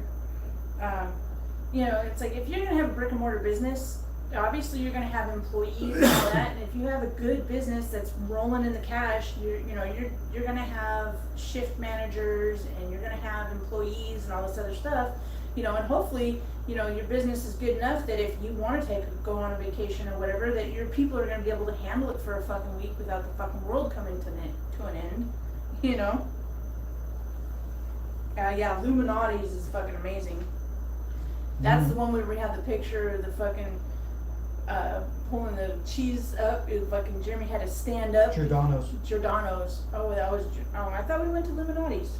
Illuminati's? What are you talking? Alluminati's. No, Lumalnati's. Yeah, that's someone said No, that was Giordano's in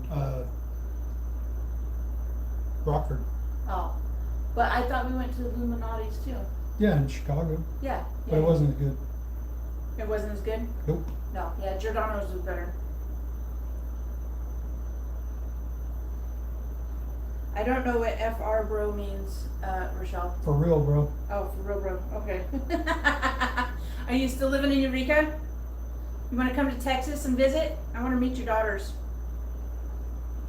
If you're closed or don't take Amex, go F yourself. Lots of people pretend business, not actually do it. Yeah, you know, it's like, Bowl of the Woods, what's the chance of it happening in the next 20 years though?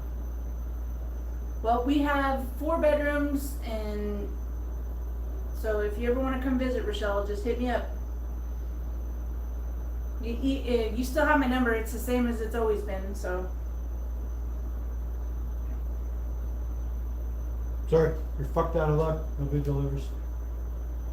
That can't be possible. I know. Who's the book of this fucking place? That's why I'm saying just call. Cause I don't believe that nobody fucking delivers in Waco to a fucking To a hotel. Well, it's a whole strip of hotels. It's not like just one hotel. I know.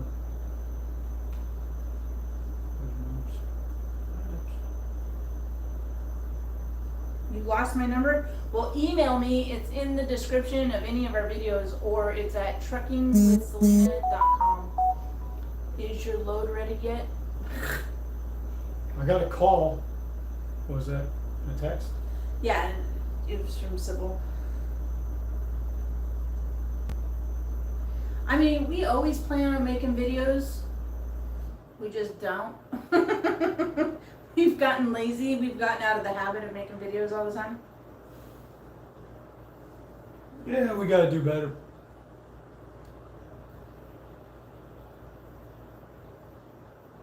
Yeah, I would give it to you here, Rochelle, but I don't want everybody in the YouTube world to have my phone number. It's like a vending machine for dinner. Yeah.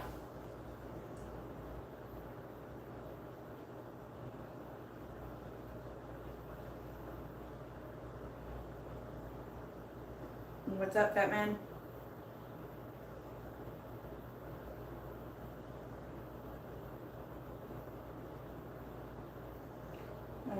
I had a profit per load. That's not bad. I mean, depending on how long it takes you to do a load. If it takes you 1 day, then that's good profit. If it takes you more than 1 day, that's shitty profit. If you're an owner op. Yeah, as an owner op, you want to be averaging at least $1,000 a day. If you're not doing that, then you're hurting. Of all the places you guys have lived, where had the best opportunity in regular life? So far, Lubbock. Well, for me, I mean, I've lived in Vegas, Champaign, and Lubbock. Lubbock seems like the most. I don't know. So far in Lubbock, we struggled a lot. We were struggling in Champaign. The only time we didn't struggle is when we had no overhead and no home. Yeah, no home, yeah. We actually had no place. So when we were just living in the truck, we had us and the 2 dogs, and we were running garage doors, we were running FedEx or whatever, and we were actually stockpiling money. No. That was the only time we had prosperity in sight. But then again, that would all come crashing. As soon as you buy a place, attain more debt Yeah. and whatever, then you're tied to it.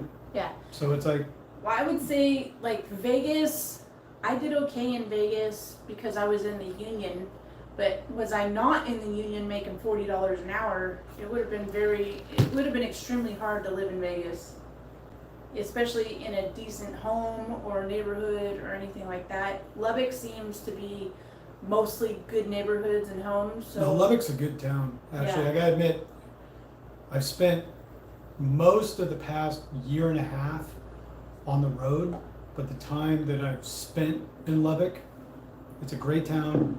I do like Texas a lot. there's still a lot of affordable living in decent neighborhoods. Yeah, decent Lubbock homes. has been good.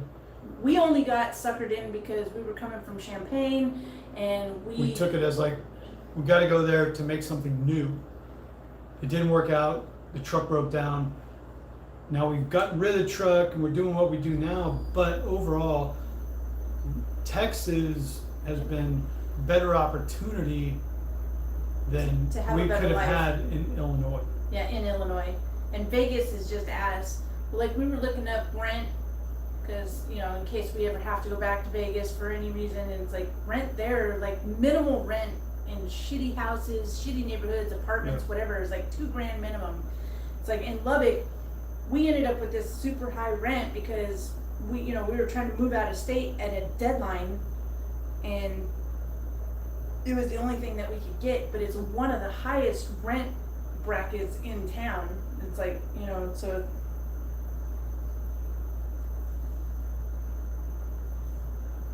it's like as soon as we can get out of our lease into a cheaper place, it's like, and there's tons of jobs and everything pays $14 to $17 an hour. And it's like, if you got a decent rent, like $1,500-$1,600 a month, you'd be able to live there easy. Are you still leasing your truck? No, we sold our truck.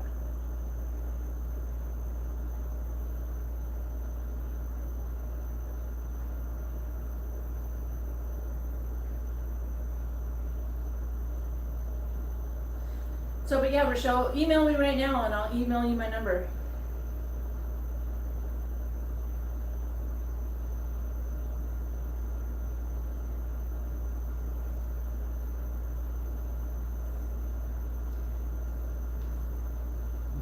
Call these bastards real quick. Okay. He's gonna order some pizza. If you could go back and take business opportunities you missed, what would they be? I don't know. I know he would go back and buy Bitcoin at $1 a piece, because now they're worth $20,000 a piece, so that would be a lot of fucking money.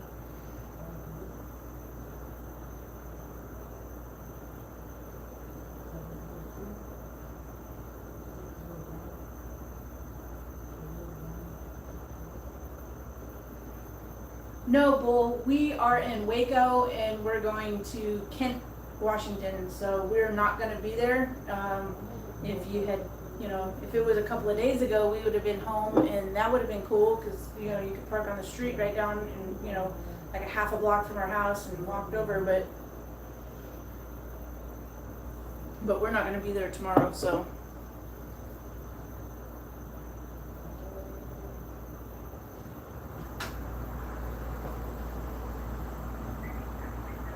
Oh, 05.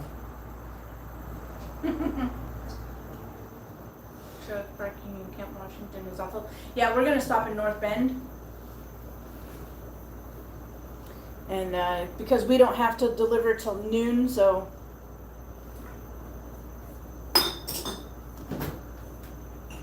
That way we can take showers, because it'll probably be 3 days before we can take a shower. Yeah, I'd say it's literally right down the street. Oh. No, I'm sorry. Oh, you're right.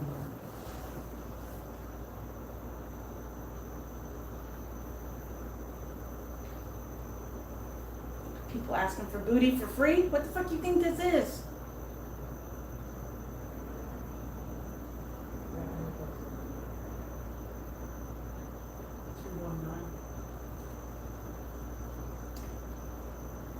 There she is. She emailed me. Yay! My cousin Rochelle, I remember when she was little. What else did you want? Cinnabites. Oh, an order of Cinnabon? Sorry, I gotta email my cousin my phone number real quick.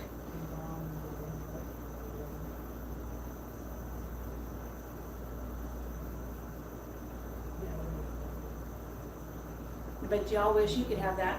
Okay.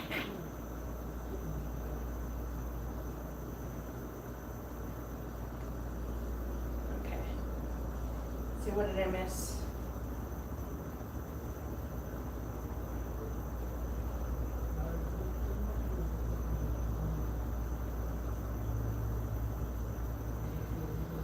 Yeah, we're kind of sort of a team right now. Every time he goes out, I go with him, you know, so we can get some extra miles because the rates are down. So it's like if we're doing team, you know, we make a little bit extra money, cover the bills, stuff like that. But yeah, we're gonna check out of here in the morning. We're gonna pick up our load, bull, and we're gonna head for Lyman, Colorado. So yeah, super solo. Yeah, we run about 700-800 miles a day usually. Not much, Dan. But like last night.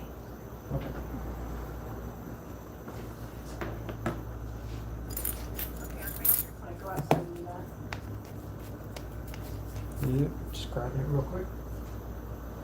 But yeah, last night we drove into Arlington super late, and then he's having a hard time with his shoulders, so we can't sleep in the bed together. So I just stay up my shift, and we got in about 1 o'clock, and then delivered that, and they were done about 7. And then I drove down here to Waco. It was about 11 o'clock when we got here. Is there a motel there by the truck stops? I plan on stopping in Lamar. I don't know. We're going to Lyman. So I know they got a Petro and a Pilot or a TA and a Pilot and a Flying J right there. Or I think we're taking the 287 up where it meets the 70. But we plan to be there tomorrow night. Thanks, Taylor. Yeah, someone said you looked unamused. Oh, they were just... Yes, Lyman, Colorado, yes. What? Tomorrow night. It'll be in Lyman. Next night we'll be up as Burley, Idaho, Jerome, Idaho, somewhere out there. And then third night will be... Oh, he said he's going the same route tomorrow.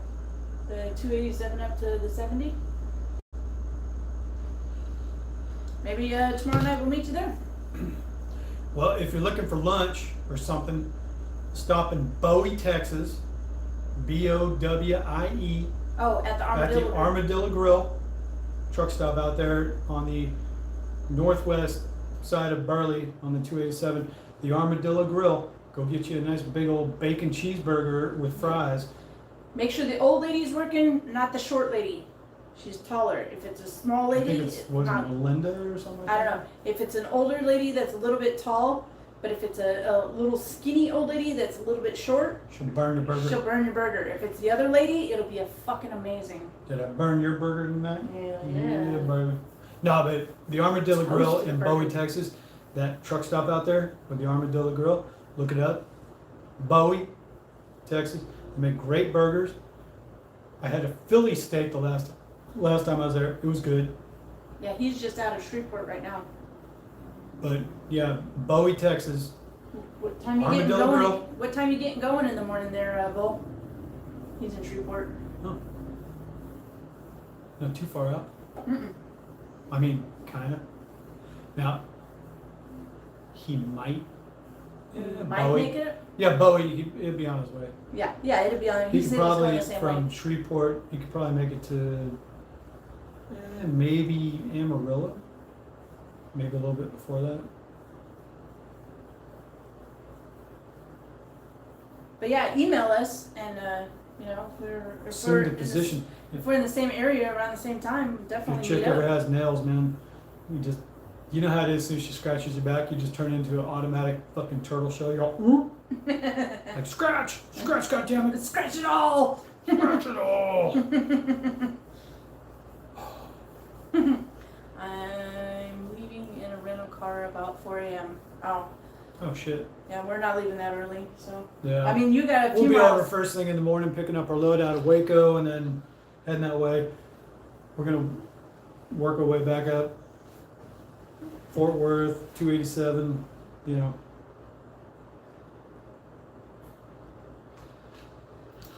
I mean, it would be cool to meet up with somebody. You know, Yeah. anybody around.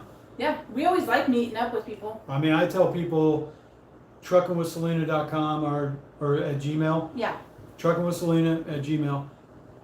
Now, Selena don't give out her number. I'll talk to some people. You know what I mean? I don't because, you know, She just don't want dick pics. I'll take your dick pics. But,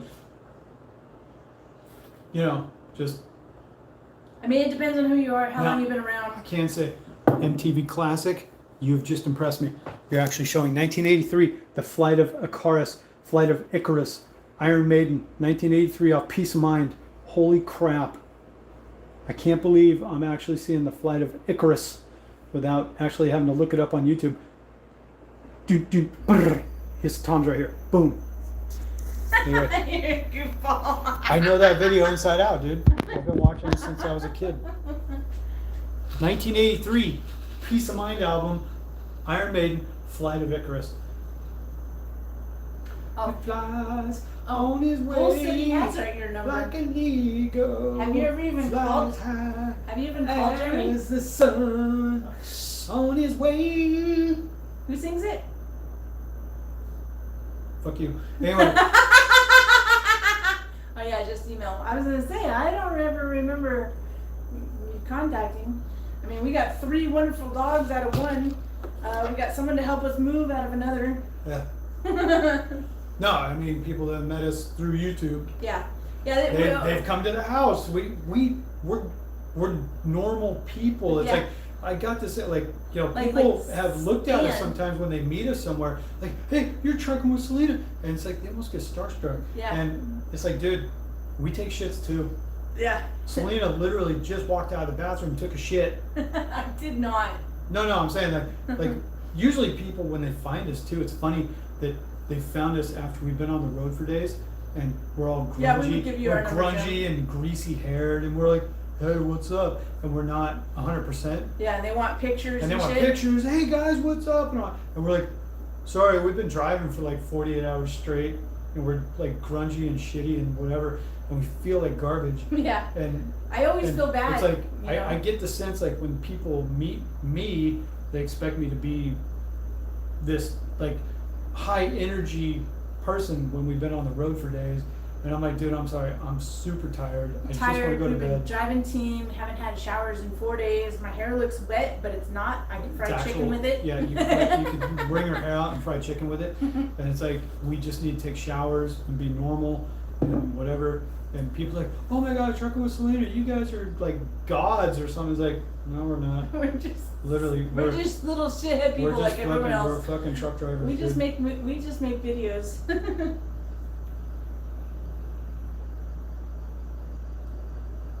Oh, that Love's closer to Denver. It's usually packed. If you don't get in there early, you're screwed. Even during the middle of the day, that place is packed. So, you know, Lyman, cool. The TA on the east side of Denver, because I fuel at Petros and TAs. I always reserve spots. I don't screw with it. You know, I burn the points, I burn the credits. I get a reserve spot if I'm going to Denver. Yeah. Because I have all my points. Yeah, Bennett or something like that. Yeah, I know what you're talking about.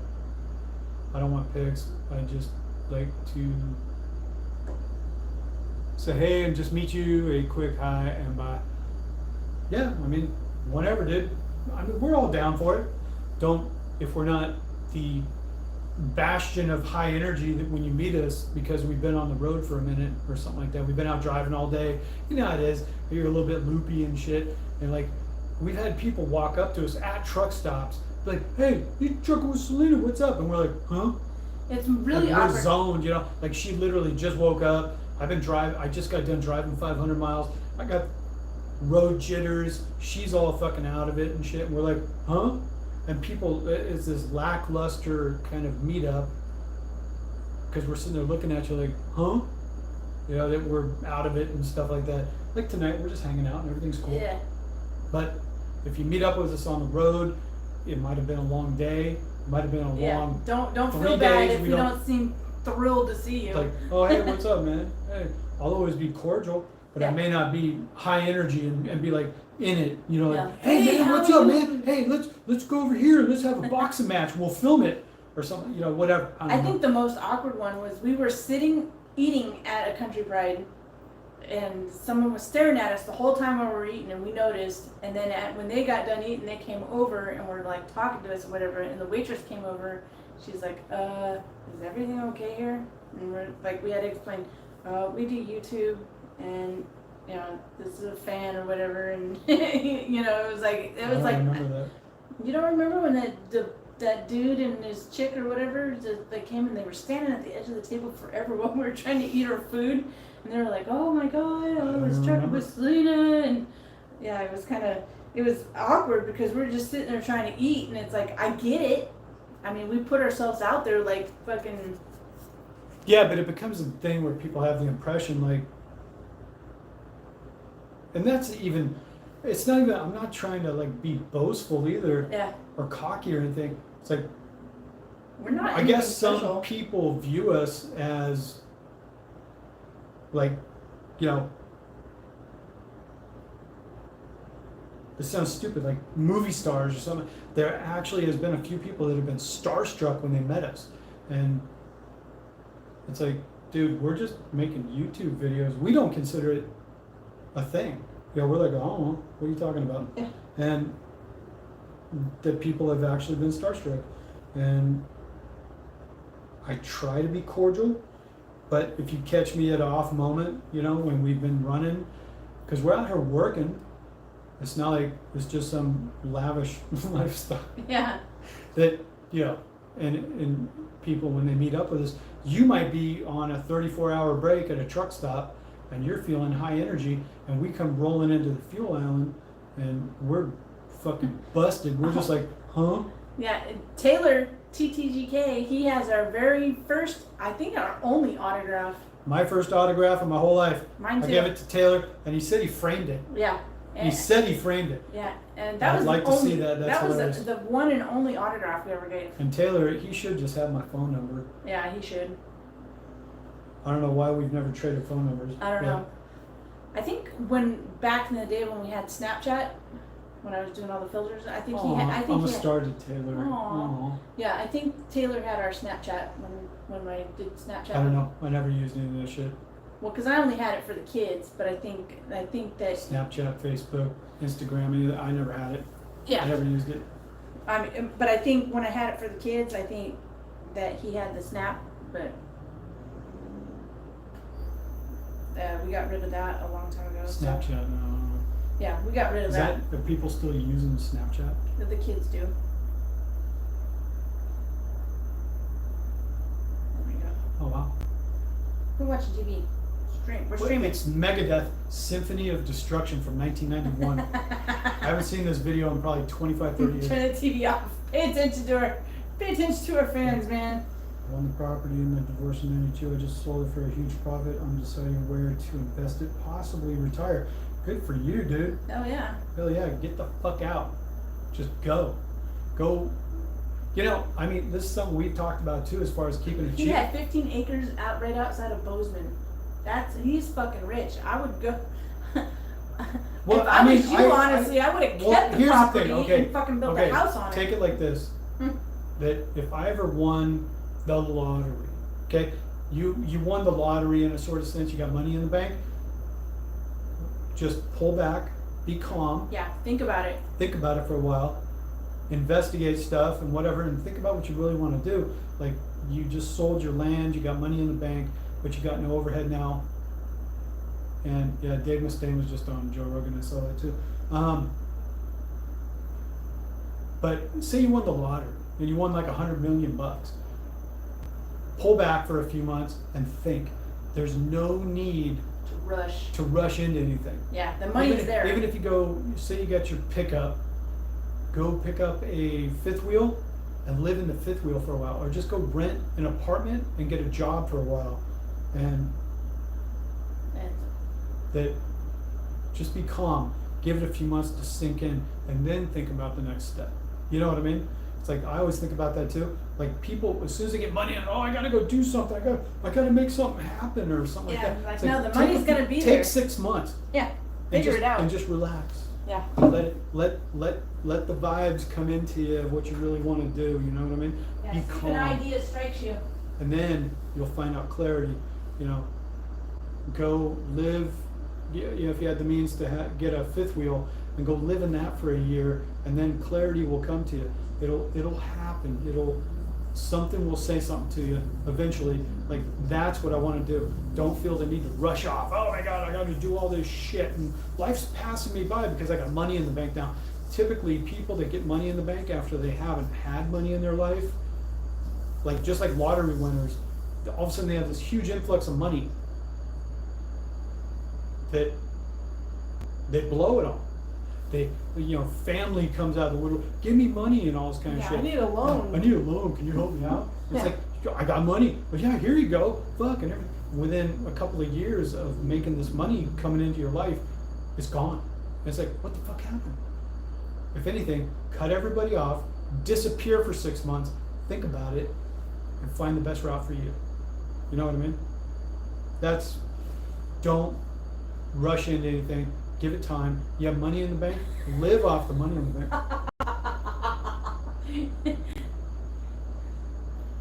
That's a loud stream. Oh, did you hear me? What? Taylor said that was a loud stream. Like he could hear me peeing in there. Oh, you're in there pissing? Yeah. Boxable houses? Like I said, no need to rush. Yeah, no need to rush. You know, And think about this. This year is bad. All the prices are jacked up. Think about next year, and maybe by 2024, everything crashing. And you can, if you got money in the bank right now, hold on to it. Yeah. Within a year or two, you're going to be in a. my house. Within a year or two, you're going to be in a position to pick a bunch of shit up cheap. Either a house, houses. Property. If you want to buy even a fifth wheel trailer or something like that, you're going to get it I guarantee at if a you wait. heavily reduced price. What you're going to get right now. If you wait a year to a year and a half, I guarantee anything that you would purchase then will be about 50% less than what it costs now. Especially if they're giving out all these free mortgages. If you can hold off for 2 years to buying any kind of real estate or property or anything like that, you're going to save about 50%. Yeah, wait for the dip. The dip is coming. I really believe that. The dip is coming. Put yourself in a position financially to buy as soon as all this crashes, just like after 2008. If you remember 2008, by 2010, 2011, waited a couple of years, you were buying shit so cheap, half price or better. You know, that, like, think about up until 2008, like we were in Vegas. Houses were going to $500,000, $600,000 and all this kind of stuff. Oh my God, I got to buy this house on this, shitty mortgage, and they all failed, and everybody lost their shit. You could buy the same house that was $500,000 in 2008. You're buying it for $150,000, and they were begging you to buy it in 2011. Yeah. Well, Wait a couple of years. Well, it's like my ex, he bought his house in 2008 for like $242,000. It was a tiny little 1,100 square foot, 2-bedroom house. And then after we got married and everything, and the market crashed, and we ended up having to leave it, it sold for $60,000. Yeah. Wait. Right now, just wait. That's like the market is slowing. That's like a prices 70% are dropping. cut. Wait until it totally nosedives. Once it gets to the bottom, when you see these places going for half of the price they were right now, within a year or two, well, you figure, then okay, you know. So now I can pick it up. Him and his ex bought their house for $180,000 And now they bought it in the crash, and now it's worth, you know, $600,000-700,000. It's like, that's a big difference. You know, it's like, do you want to pay $3,000 a month? You know, $4,000 a month for rent, or you know, your house payment, or do you want to buy that bitch cash? You know, can you hold out a year or even two? if you finance it, but get it cheap. Wait. Right now. Yeah, you're just gonna lose your money. Don't forget what if you were around in 2008. Buy low, sell high. Like 2005 to 2008, everybody was scrambling. Oh my God, I gotta buy a house now. Remember that mentality. Yeah, if I don't buy one now, I'm not gonna be able to afford one now. Yeah, 15 years ago, everybody was like, I gotta buy something now, otherwise I'll never get it. And then the people that waited a couple of years, it all crashed, and everybody ate dick. And it's like, had you waited till 2010, 2011 to buy instead of 2007, you waited that couple of years and just kept your money in the bank. Yeah. Like, I'm just waiting. I'm just gonna wait. You benefited so much. Yeah. You bought a house for a half price or even better, like way on down the scale. Well, it's like his folks. They bought their house in Mission Viejo for what?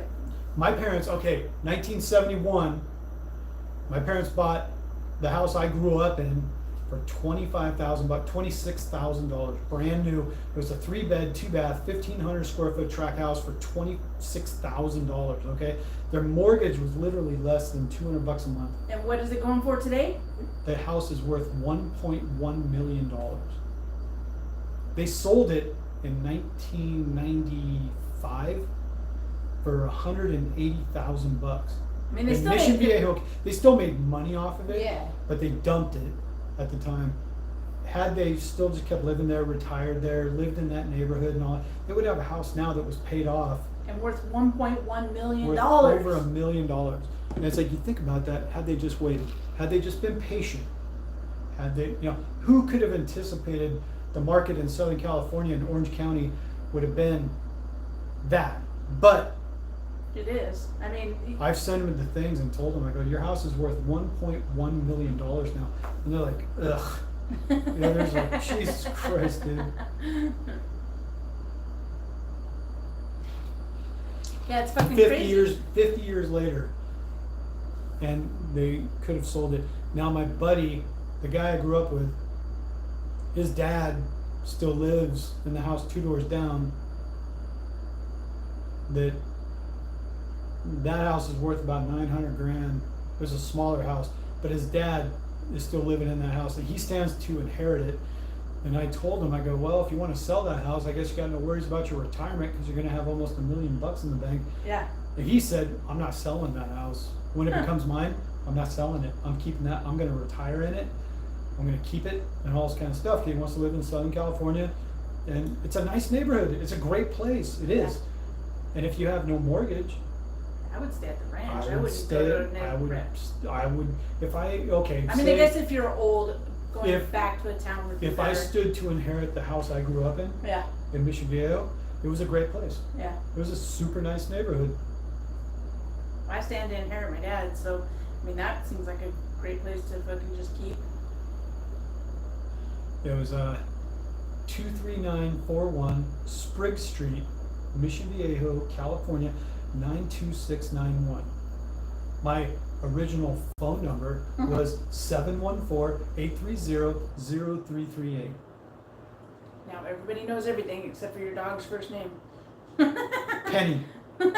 Stop it. What? We had this little rat fucking dog when I was a kid. Her name was Penny. But anyway. Until they tacked you out of it. Except for California passed that thing. Well, they got their thing of the caps, property taxes. Yeah. So outside of making money in California, owning a house in California with the property taxes, it gets capped at like 2.5 or 3. Don't answer John. Or if you do, don't fucking tell the truth. It was my first car. Yeah. It's not on anything. I don't give a shit. Yeah, I know. I'm saying that's not on any security question I ever have. Yeah. Doesn't matter.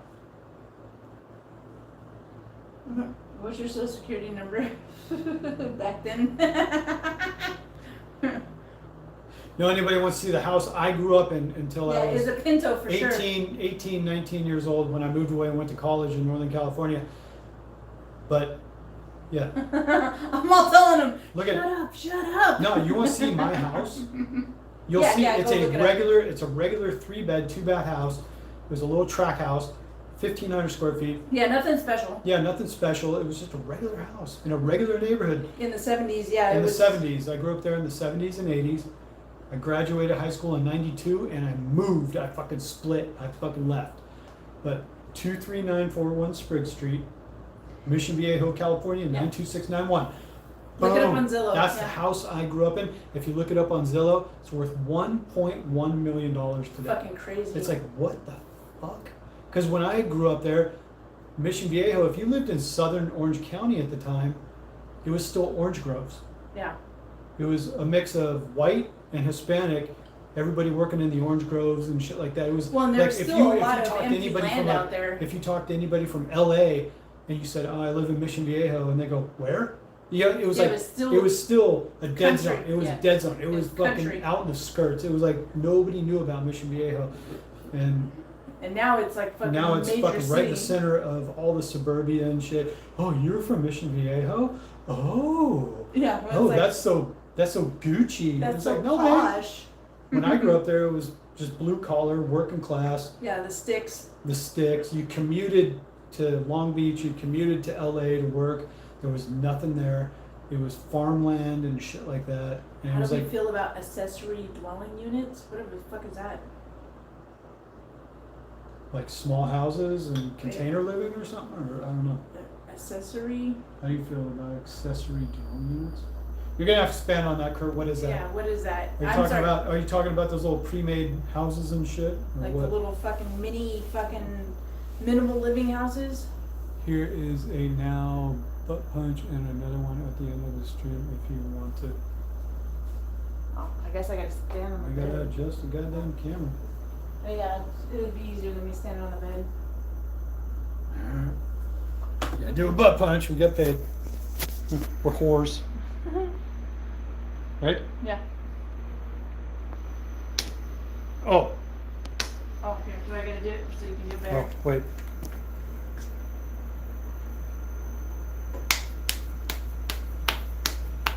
Right, the shit pipe. Yeah.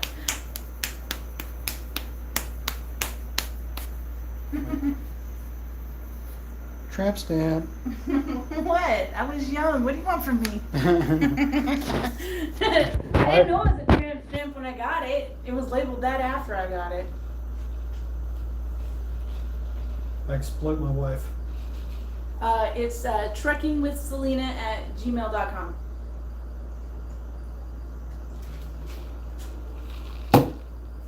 Nah, but yeah, it's always a funny thing when I brought up in the past people talk to me and they go, where'd you grow up? And Thank you for the screenshots. no, it's funny though that I say I grew up in Mission Viejo. Everyone's like, oh my god. Oh my God, it's so rich there. Oh, you must have grown up so rich. I'm like, what are you talking about? No. Dude, my parents had like barely. They He never had. wore brown. He wore maroon sweats to school. Top and bottom maroon sweats from Yeah, my fucking mom, Walmart or my Kmart. mom, yeah, Kmart. Then my mom bought me maroon sweatsuits to wear to school. Yeah, not Like- even real clothes. Like even today, sweatsuits. like even when we shop for a truck, if it's maroon, I fucking pass it up. I don't care. Oh, it's the greatest truck ever. It's like, I'm gonna spray can that bitch because it's gonna be black or something else because that thing is burgundy. And No. the burgundy is a beautiful color, like burgundy wine or something like that. It's Yeah. a beautiful W900 and it's burgundy colored. Nope, I don't give a shit. I ain't taking a goddamn maroon burgundy truck. Dude, can you imagine if you were in high school and your mom bought you only fucking the sweatsuit, from fucking Kmart, Well, it was a crew neck, Crew not neck. a hoodie. It was a crew neck just with and a the collar matching sweatpants. and a sweatshirt, crew neck that was burgundy, and then burgundy like Sweatpants. tie off sweatpants with the elastic around the ankles, puffy sweatpants. That's what I wore And to school, dude. Every fucking day, dude. And then She's I like- had And then he said something to her. tracks sneakers. I got my paper route. and then I started getting my own money, that I started buying my own stuff. I went out and bought myself a pair of Oakley sunglasses, the old 80s big block type, look like gargoyles and shit that the Terminator wore, the old 80s surfer shades, and I finally started buying myself some Billabong, O'Neill, Rip Curl t-shirts and, you know, like board shorts. And then I bought myself my first set of like Vans high tops for skating and shit. FUBU. Dude, FUBU is super cheap now. They used to charge a shit ton of money for it, and now it's all super cheap. What was that? That was a house he grew up in that his parents bought for 15 grand. And 15 grand? Oh, yeah. Yeah, in Boise. In Boise? Damn. Built in 49? Yeah. Oh, shit. Yeah, like I said, you go look up my house. It's a super nice little house, and it's in a great neighborhood. When I grew up there, the street ended at our house. It was a cul-de-sac, and then they kept building and all that kind of stuff. But I grew up in a great neighborhood, a lot of families, a lot of kids, mostly boys. There were some girls. We all rode our little fucking BMX bikes around, all that kind of shit. We had, as far as a neighborhood to grow up in at the time in the 70s and 80s, it was a great place to grow up. A lot of families and stuff. We had a lot of friends, you know, kids, tons of kids playing and stuff like that. We're out in the yard playing war and riding our bikes. We all had guns and all that kind of shit. It was a great time to grow up in Mission Viejo. We hit it at the perfect time. You know what I mean? That it was still a blue-collar neighborhood, and there were a ton of kids, a lot of families and stuff. We had 4th of July parties. All the kids knew each other. The parents all hung out together. You know, it was like a good neighborhood thing. You know what I mean? Tommy Hilfiger, Jimmy Z, Z Cavarici. You remember that? Oh, Sassoon. I remember I had Jordache. I had all that kind of shit. My favorite Tommy Hilfiger tank top. It was yellow and it said Tommy across the front of it. Yeah, I didn't wear that shit. Yeah. Or Kmart. Well, you know what's funny? It's like, okay, so I remember, you know, back in the early mid '80s, Gumby. Gumby was a big thing in the early mid '80s. You go to Kmart and you could buy Gumby T-shirts. I had a Gumby and it had the raised like Gumby fucking laminate on it. Yeah, or something Curve like that. cologne for sure. Curve is fucking good. I love Curve. The first cologne I ever started wearing was Jacquard. Yeah, that's That was what about '88. I was wearing Everyone Jacquard. was wearing that when I was in When I high was school. like 14, 15 years old, I was wearing Jacquard Noir. Yeah. And then I remember one day I was in junior high and I thought it was so cool because I had a job working fast food when I was 14 years old, and I went and bought, you know, the little black Jacquard Noir Jacquard bottle, and then when I went to school one day I douched the shit out of myself with Jacquard one day because I thought it was so cool that I want to smell like Jacquard. Dude, I smelled so bad, and I walked up to all my friends and there were girls there too and everything. In junior high, I was like 8th grade, and I walked up with all this Jacquard douched on me, and I'm like thinking that I smell good. Yeah, they're like, And a couple of the girls were like, "Oh my God, who's wearing all that cologne? That's so gross." And I'm all, not me. like, I don't know. I'm like 13 years old, and I'm like, "Not me. I'm just gonna sidestep here," and I like bailed out of the whole situation. I felt so embarrassed that everybody was ripping on all my cologne. I thought it was so cool. Yeah, I remember Miller's Outpost. They had fucking good shit. I always wore Union Bay. Union Bay always fit me really good. I still have a pair of Tommy Hilfiger jeans from 2005. In the yard sale problem because you can't fit into them no more. When I always thought it was funny too, because like Tommy Hilfiger, or whatever, however the hell you say it. Hilfiger. My family is the Hilfigers in California with a K, you know, and they own a huge pipe company up there. Hilfiger pipe. Yeah, Hilfiger Pipe Company, and that's my family. They came from Switzerland in 1889. A little goes a long way, dude. Mm-hmm. Yeah, well, okay, well, and then fast forward a few years. Oh, when it And- like dumped in your glove box? dumped in my glove box. That when I was 18, I bought a 70 Chevy Chevelle, okay? old muscle car. It was forest green with the white racing stripes on it and shit. It was a sweet fucking car. I wish I still had pictures of it. I bought this car. In the glove box, I had a bottle of Drakkar that I threw in the glove box because you never know when you want to smell good. Right. I threw it in there, and then it got bounced around in the glove box, and it broke. The stem on the little pump spray, it broke for some reason, and then it leaked into the glove box. Into the air system. And then it leaked down on the floor and shit, and it got sucked up in the vents. The whole car, You just smell like your the car carpet all and the everything, time. yeah, it had that, it had green fucking cheapo, you know, the old style car carpet in it, but it dripped into the carpet and everything. The car literally reeked of Drakkar. But then I never had to buy an air freshener Yeah. because the car stunk of Drakkar. And everybody get in the car and goes, it smells good in here, but it was strong. You know, Yeah. it wasn't me, it was just the car. Yeah. But it was, I always kept my car tits. It had the bench vinyl seats in it. The head cover, I replaced that. It was a No, I super clean 1970 Chevelle, super clean car, and it smelled like your car. Had a sound system in it and everything. No, it was automatic. It was a 350 with the 350 trans. He said, I don't think Tommy Hilfiger is relevant brand nowadays. No, I think it got taken over by Michael Kors. Who- Fucking Abercrombie and bitch. What's the one with all the roses? Who is that? Von Dutch. No, not Von Dutch. That's fucking outdated too. No, the other one. The car smelled good though. Always smelled super strong, especially when you come out middle of the day when it was hot, especially Southern California weather, and you come out As long as and it's you not open too the door overpowering. and the fucking Drakkar would just come out of it, and I'm like, woof. Yeah, but then of course the car had no AC. You roll the windows down while you're driving, Yeah, so it would airs air out. But when you first got in it, it smelled so strong of Drakkar. I was like, woof. Yeah, I'm sure it smelled so good for a minute.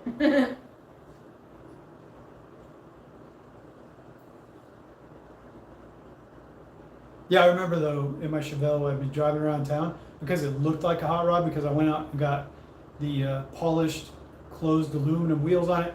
I had, Even your dad was impressed. I had when brought it 13-inch wide tires on the back, and then 7s on the front. So it was like, and I put air shocks on the back, so it was like jacked up a little bit. It was raked. The thing looked fucking sweet. It looked like a fucking hot rod. home. Even your dad was impressed. And my dad would always ask me, "Can I drive your car?" Like at first he gave My me shit dad about fucking loved that car, dude. He's like, "Can I drive your car around too?" I'm like, "Yeah, go ahead." Because he had a '59 Chevy step bed pickup with a 350 and headers and all that shit and a 4-barrel carb and a 4-speed in it. He converted it to a 4-speed and all this kind of stuff. And when I brought that Chevelle home, and when I put it in the shop to get the wheels done and the shocks done and shit, he's like, "I hope you're not making it into some lowrider." Like he thought I was all about making it like Cholo. like a cholo fucking car or something like that. I'm like, no.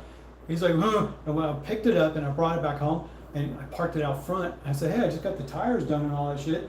And he comes out and he looks at it, he's all, "Oh, I thought you were turning it into a lowrider or something like that." Like he was about to disown me or something like that. And then he's like, "Can I drive it?" And I'm like, "Yeah, go ahead. Don't act like you're not impressed. Don't act like you don't like it."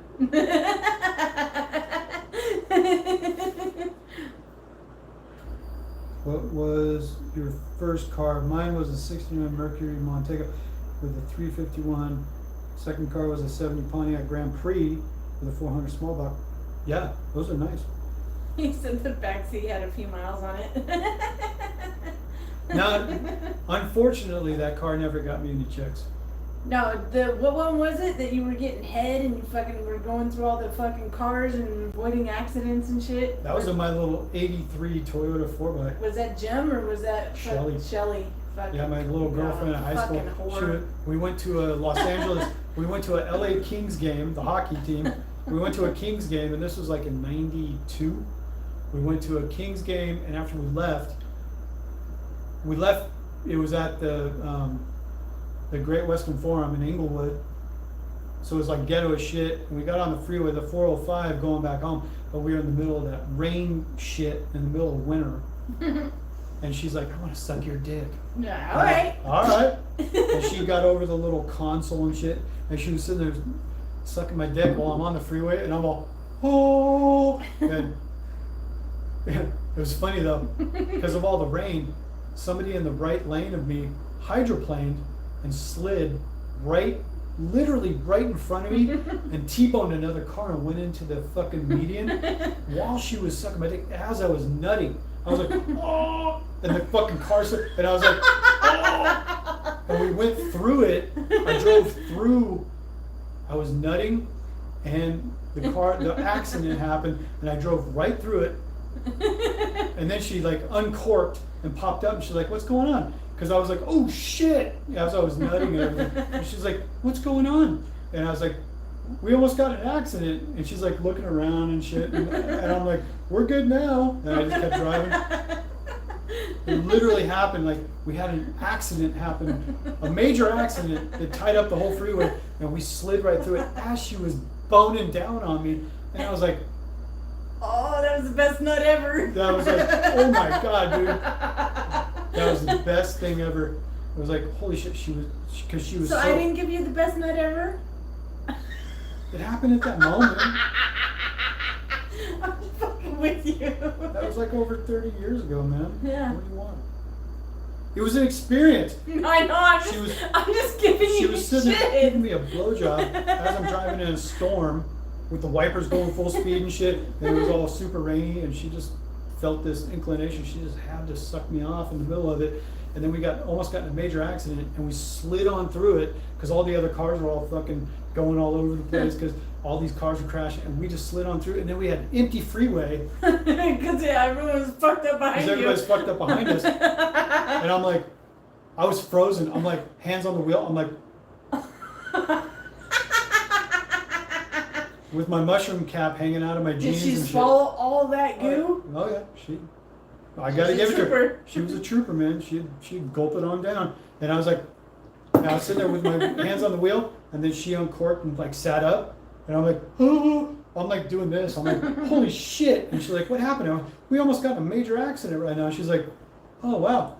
Oh wow. Oh. Like she had no idea because she was just looking around like, well, there's nobody around us now. And I'm like, yeah, because they're all crashed back there and we slid on through. It's funny. He's all, I wish I could talk around my old lady like you do with Selena. Yeah, that was fucking a million years ago. It's like, what can you do with the past? You know, as long as the past doesn't collide with, you know, since you met, you know, it's like, who cares? You know what I mean? As long as the date lines don't cross. Yeah, it's like, hey, I got a blowjob from my ex-girlfriend 2 years ago. Like, what? Single guy said what? Divorce paper guy said what? I mean, we all have, you know, stories from when we were young. She banged a dude in a 7-Eleven. In Vegas, on Boulder Highway or something like that. Yeah, it She would really was. She would go in there. She would go in there to get sodas or something like that, and she just said, "Hey, let's go fuck in the bathroom." One night, weren't you still with Chris at that point? Yeah, well, Yeah, she was on the way out, but yeah. Yeah, she was still with her ex-husband. Yeah. At that point, and she was banging a dude at the 7-Eleven. It was like, am I gonna judge her for that? Nah, I don't give a shit. Nah. Whatever. Ain't none of me. Ain't none of mine. I don't care. Whatever. Well, Actually, tell me the. I'm the kind of guy. Tell me the story. I want to hear this shit. You know, it's well, like, he knows the context of the relationship, and you know, the relationship was over, fucking years before it was actually over. Yeah, because her ex was out banging other chicks and. Yeah, banging other chicks. All this kind of stuff. And beating me and whatever. Yeah, he was physically abusive to her and all that shit. And then she ends up hooking up with a guy that treated her nice. That was the clerk at the 7-Eleven, and she'd go in there every night to get a fucking refill on her soda or something like that. And she ended up banging the dude in the bathroom at the 7-Eleven one night. And it's like, wait, what? He was banging some chick with big titties. I don't know. I was with the chick with the big booty. I mean, you know, he's banging people, I'm banging people, you know, even's even. nobody was at fault, I suppose. But it's just old news, you It's know. old news, If yeah. anything, tell me the story because I want to understand this shit a little bit. It's like, It's being young and dumb and well, and then full of cum. me being a guy that I'm not threatened by the things you're going to tell me. Did he have a bigger dick than me? Or something like that. You know what I mean? Guys are always insecure about that shit too. Like, was he better than me? It's like, I don't even give a shit because if he was better than me, like, and you were to praise that, like, oh, he was such a man. Oh my God. And like, okay, well, go back and bang him. Get the fuck out. I don't give a shit. It's like, whatever. Yeah. Because I know. None of that shit matters because I'm here and I'm 100% dedicated. I'm 100% dictated. I mean, Dictated, yeah, I'm dictated. I love dick. I mean, wait, what? Hey, babe, can we stop at that 7-Eleven? Yeah, maybe he still works there. Can we stop? We're at a 7-Eleven in Oklahoma right now. Can I just go in there real quick and check it out? I got memories. Stupid. No, it's just, I don't care. Like, if anybody gets to know me too, I'm like, go back and look at the clip from Fast Times at Ridgemont High. No, the only thing Damone, I can when he's say like, I don't care if she comes, stays, lays, or prays, as long as she knows my toes are still tapping. Rules for life, dudes. Your toes are always tapping. I don't care. I think the only thing about exes that ever really bothered me was in the beginning. Of course, everyone, you know, if you're on your third marriage, which, you know, this is our third marriage, you know, there's always that ex baggage. But the only thing that it didn't bother me, but I don't know, I didn't feel it was right, but it never bothered me because I never said anything about it, was the night that I fell asleep on your birthday in the hotel and you fucking talked to Shelly for fucking 4 hours on the phone. The chick that that gave him the blowjob through the accident in high school. But that was when I was 18. Yeah, that was when you were 18. I think that was like on Facebook or some shit. Yeah, but you ended up talking to her because I had passed out and it was your birthday. No, I was talking to Louie from Rebel, the guy. No, you talked to Shelly that night while I was passed out on your birthday. Well, I was talking to Louie too, though. Yeah, you were talking to Louie too. Like, it wasn't a big deal. I mean, obviously, because I never brought it up or nothing. But Obviously it bothered you, though. Well, I mean, it was not enough. But it was, you know, I just didn't think that was right. You know, like exes and all. But I mean, I've seen her, so it's like I'm not worried or anything like that. She's literally a Humpty Dumpty. Yeah, she's like a good friend, I guess. Well, okay. Like, she could be our friend now. Yeah. That she was actually my friend as a kid. Yeah, We were childhood friends that we went into our teenage years and had a little fling, and then it faded out just as quick. Like literally, like it was months. Yeah. It wasn't years of things or anything like that. No, and that was early in our relationship. It was like now it'd be like, she could come, she could even stay in the spare bedroom. I wouldn't give a shit. You would actually really enjoy talking to her and stuff. Yeah, I'm sure she would I would be like her. funny and all this kind of shit and whatever. She's down to earth or whatever it is. Actually, her husband now. I mean, they got kids and the whole bit and whatever. And she's like fucking Shrek's wife. Yeah, she's not a looker at all now. No. When she was younger, she was a little bit more trim, but she was definitely on the thicker side and all this kind of stuff. And she blew up. She pulled the pin on the fat grenade a long time ago. Well, when she had kids, it fucked her up. No, it was even before that. Oh, was it? She was always fat and just. Yeah. When we were teenagers, no, she seems really cool, she played soccer when we were in high school. Like the only negative point she has against her is because that they were together. That's the only point she has against her, because she seems really cool. Yeah, she's actually really funny and shit. And we're strong enough in our relationship. She could come and visit us. I haven't talked to her in years, but people that you know when you were kids, you like anybody would know how you were at a certain point as a kid, up through high school and stuff. You kind of. That's all learning experiences. Well, the friendships you develop during that period of time too, that your friends. Well, and friends, like, you know, between boys and girls, you know, it's different. You know, it's like you don't know in high school. Hey, how's it going, man? Okay, how you doing? Yeah. Yeah, I know. Oh. Hey. Just chilling. Yeah, no, it's supposed to rain today. Mud. Yeah, we live in Lubbock, so that's. Oh, okay, Real Vegas. Oh, hey, man. Hey, how you doing? All good? Have a good night. All right, man. Have a Hey, good night. guys. Zip. What else did you get? Some wings, too. Oh, what's in the box? I don't know. Surprise. Mystery box. Oh, sausage. Branches. Want them to fill out. We got food. Woo woo. Pizza time. Is it healthy? I don't know, but It'll be good in a little bit. yeah, it'd be good after you drink. It's Yeah. drunk food. It's junk food. Total junk food. But yeah, it was like the, No, it's like well, our it's okay. relationship. So Chris, her ex, her Yeah. first husband that she had her kids with and Yeah, shit. both of my kids. Chris, he and I can get together and we shoot the shit. Oh yeah. And he They fucking, get along great. he digs me, he respects me, all this kind of stuff. Where her second husband, his name was Danny, that he didn't like him. There was like a lot of Animosity there. animosity there and stuff. And when he met me, because I was working in Vegas and I was driving fuel tankers and all this stuff, and I took her in and we met and all this kind of shit. And he thought you were really cool. Well, the And boys he- liked you too. And the boys liked me and all this kind of stuff. And they just, like Chris, Latched on. he thought I was a bee's knees, man. Oh man, Jeremy's a great dude. Blah, blah, blah, blah, blah, all this kind of shit, whatever.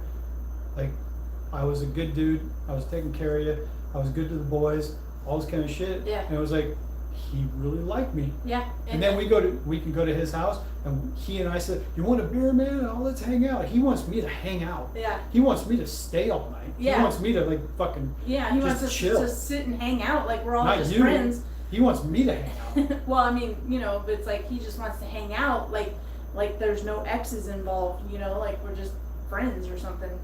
Now, the one time when we were at the house, and he started getting lippy with you, Oh yeah, but I was like pushing some, his buttons. yeah, you guys were pushing each other's buttons, and and I was like sitting there on the side going, "Hey." it's like I was with everybody him hold for on. like 12 years, so it's like it's like I know. Like if it was just me there, there would be no static. She was there, and the two of them started talking about something, and he was like, He was getting lippy. you could tell he was getting in his old mode of dealing with her, Yeah. and he was like, "Hey man, don't you be fucking talking about," and I'm like, "Whoa, whoa, whoa," you know what I mean? It was like, Tomorrow hey, night.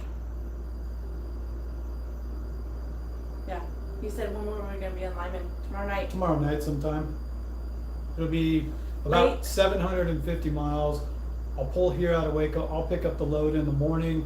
We'll start heading for Lyman, and then It'll probably be like 2 a.m. before we get there. no, Depending on it's what like time we get up. 750 miles. We'll be there later in the night. I'm gonna reserve a spot at the TA early. You know, like And you know, we got the black Freightliner with the green writing, so.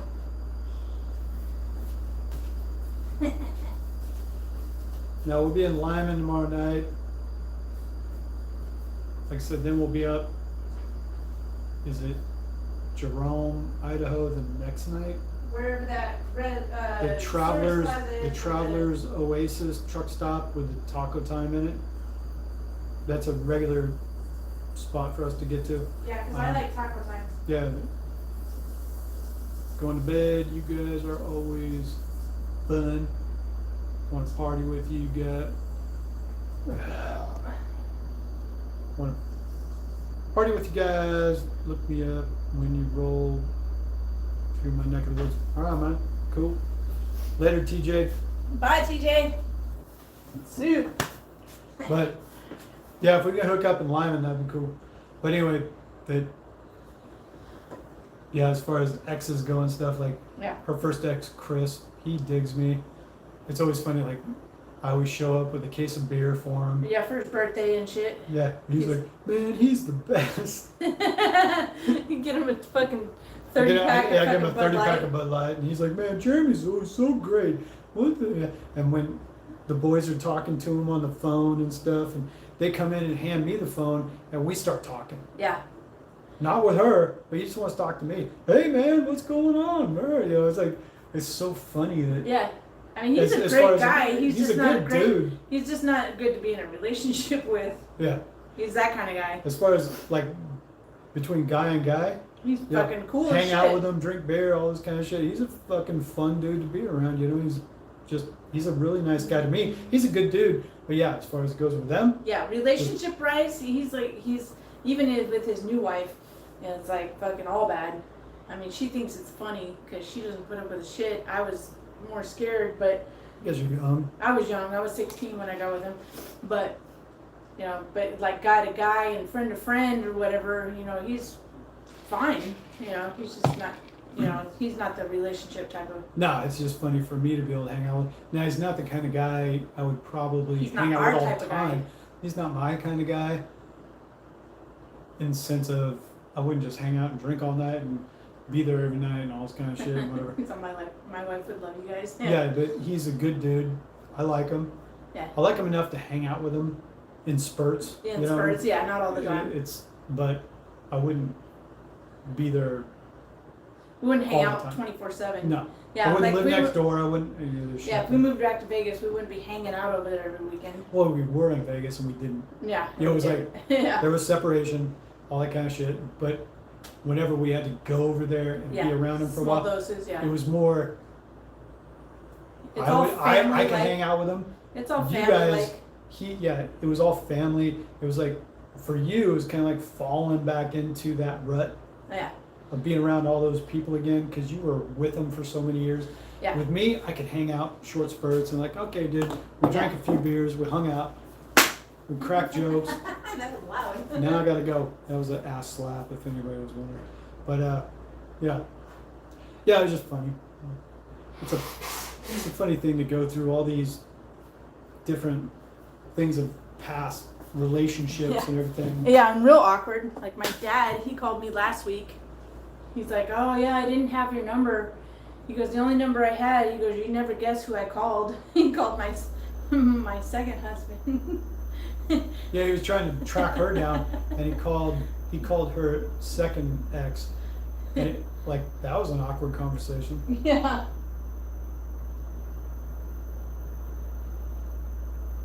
My wife was pre-owned. Yeah. My dick is bigger. How's it going? Is my dick bigger? Yes. Yes. Absolutely. Yeah, absolutely. But no, my dad, he called looking for my number or whatever, and I guess my ex didn't have any information left on me, and it's like, well,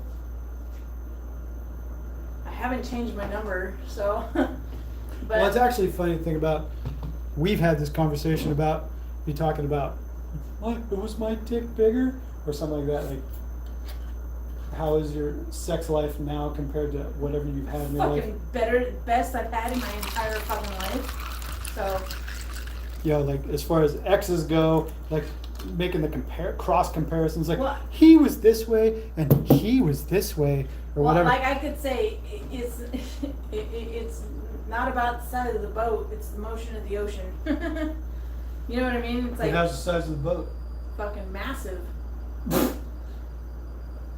I'm just saying. Oh, he had a massive boat? God. No, you're stupid. No, if I had known what I know now, when I was like 16. You wish we had hooked up when you were 16, Mm-hmm. and I would have been like 21, Yeah, well, that was Chris. He was 21. something like that. Yeah. Yeah, had we hooked up at the same period of time, how different that We'd have relationship would have we'd been. have like 16 kids right now. Yeah, because I was a fucking bull, dude. Like all through my 20s and 30s, you know, when you get a little bit older, things start to slow down and shit. Yes, I'm 49 years old and things have slowed down. I'm not the animal I was 20 years ago. But That's all right.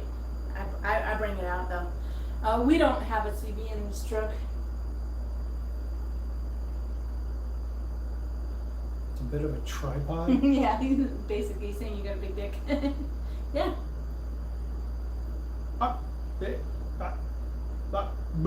But My cousin's texting me. your cousin, Yeah, for sure. she sent like 3 messages. She sent a bunch. Oh, wow. Getting so big. She the one at Grants Pass? No, the one in Eureka. Oh. I can't keep up. I don't know all the. She has actually, on her dad's side, I guess, she has quite an extended family. Yeah, I have a huge family. But ever since my aunt died when I was 15, it's like everything has been like. Should I send her one of those pics? Yeah, that'd be great.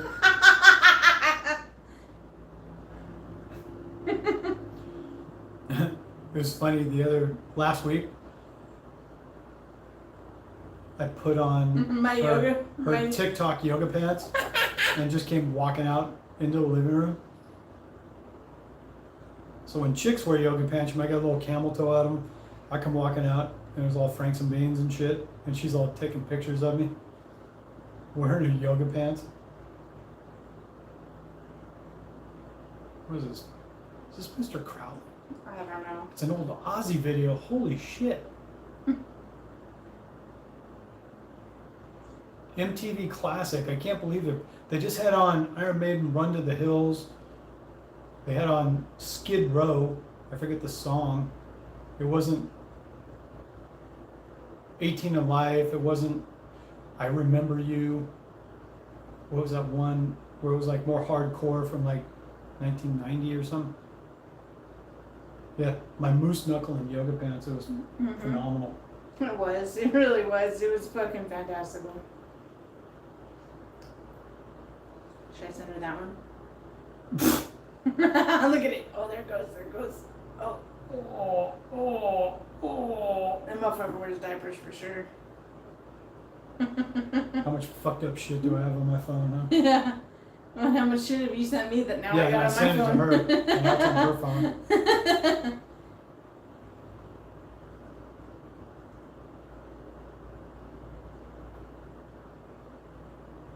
What song is this? Well, that's Jakey Lee on the guitar. So this is mid 80s Ozzy video I'm watching right now. What is this? I can't remember the tune.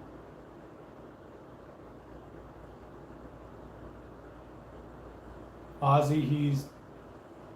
Oh, it's Bark at the Moon. What Indian are you? It was after Randy Rhoads Cherokee. I'm 50% Cherokee.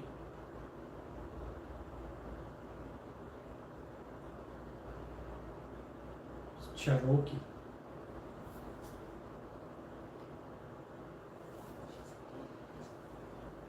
Oh, Yeah, because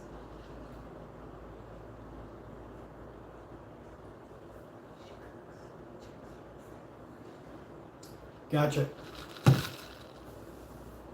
yeah, my cousin Rochelle, she was fucking cute. She was a ring girl and everything. I actually got... Why what? Okay, so I'm... According to genealogy shit, I'm 50% Cherokee.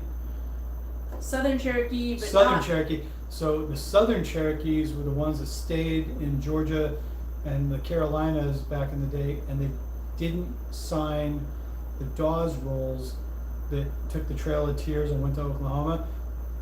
My tribe of Cherokee apparently was the ones that stayed in the Carolinas and tried to assimilate with white culture. So they never got, victim card. They never got the recognition from the government as far as signing the treaty and going to the reservation in Oklahoma on the Trail of Tears. So I never got the recognition for being Cherokee, I guess. Well, not all the benefits of being Cherokee. The benefits. I can't move to the Cherokee Nation in Oklahoma and get those benefits or whatever it is, that because I have no federal recognition. Yeah, now if we want to move to the res, we could get benefits. Apparently, though, the Southern Cherokee Reservation, I can move to that, and they built a casino. Yeah, and you if you get want dividends. if you want dividends and a Indian house, which was like a 3-bed, 2-bath manufactured house, and you want to live on the res, I can do that.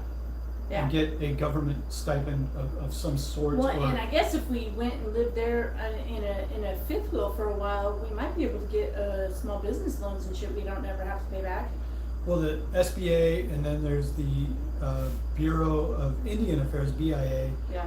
that I am eligible to get government loans as a Southern Cherokee. Stray dogs and illness. Man, I love the res. Yeah, right?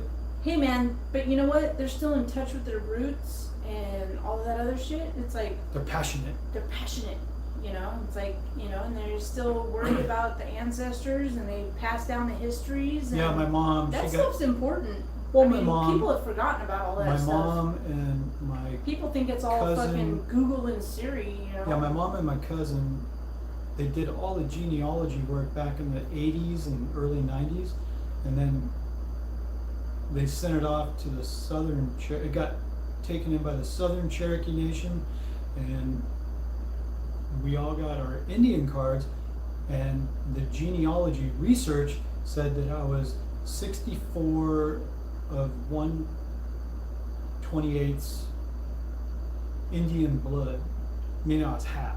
Right, yeah, right, yeah. Yeah, I was half Cherokee. Which means you're entitled to all. So I was half Cherokee, which would make my mom more, even though her card said half also, which was weird. Yeah. And then my daughter got a Cherokee card saying she was half also. So I'm wondering, like, Yeah, they're just what- trying to bolster their shit. bolster their numbers or something like that. But Trying to keep themselves relevant because they're getting breeded out. but apparently, according to their official findings, I'm half Cherokee. And you're entitled to all that entails, which is small business loans and fucking all kinds of other stuff. You're an immigrant. Passionate about drinking Windex? What? Passionate about drinking Whiskey? Windex, Was but that I supposed to don't be whiskey? understand respecting the past. Well, because they still follow the old, you know, the old ways, you know, with Well, all the okay. ancestors and all Up that. in- They follow, you know, they don't forget about the old people. No. And my mom went and saw a medicine man in Northern California. I forget his name now, but she went and met with a medicine man. And of course, they're transcendent in thought and all this kind of stuff. And he had visions and all this kind of shit on a reservation in Trinity, I want to say Trinity, California, out by Weaverville and all that kind of stuff. But he was a medicine man, and he actually had visions about me. This was a weird thing. My mom went and met with this dude, Was it any bit true? and he had visions about me. And he asked about my birthmarks. And my mom was like, oh my God. Like, how would he know about your birthmarks? Like, how would he know about my birthmarks? That the birthmarks I had on me as a kid, that I was a holy man in the Cherokee Nation. Right? Yeah, if the fucking government wants to give us free money, I'll I'll take move it. to Oklahoma. Yeah, fuck it. Anyway, but that was like my mom. Reparations. My mom was sitting there talking to this dude almost like he was a psychic. Right? And this dude started spewing off. This was the weirdest thing about the whole Indian thing you could take. Because, you know, of course, I never associated myself. I didn't know. I was like, what are you talking about? Yeah. And my mom came back from this meeting with this medicine man. And he was chanting and doing, like, he would beat on his drum and chant and all this kind of shit. Yeah. But he talked about me directly, that I was a holy man. Reparate me, daddy. And that he wanted it, and he had to meet me. Feather, not dot. Yeah. Well, this medicine man, I forget what tribe he was from, but he had to meet me because all the markings and all the visions he had that I was a holy man, and he needed to meet with me. And I actually went up there and met with him.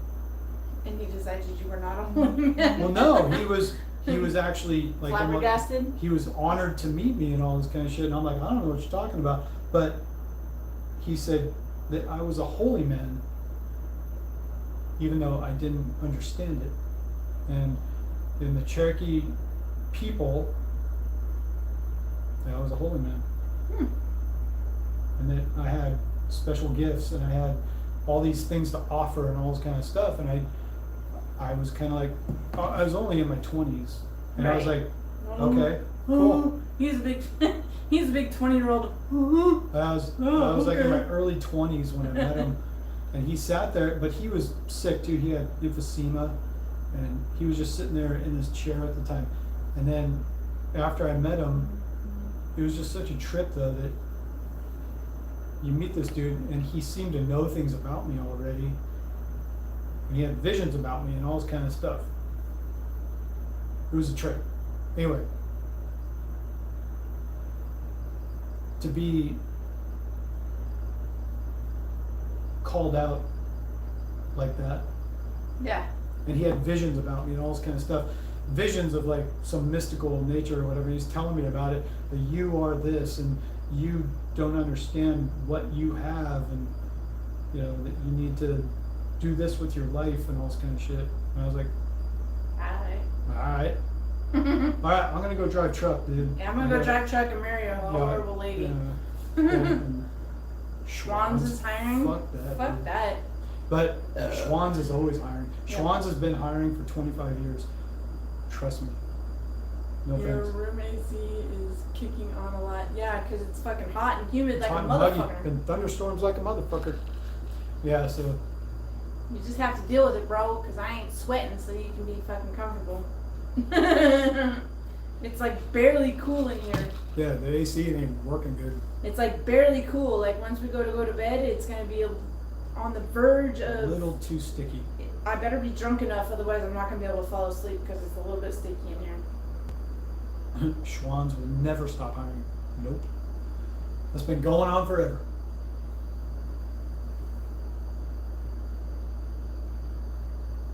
Just saying. Now you can't make a living at Schwann's. Is that what you want to do? Nope. Go around and sell frozen lasagna to people and shit? Nope. Not my bag. Sorry. I did look into it years ago, like 20 something years ago, like, oh, Schwann's, oh.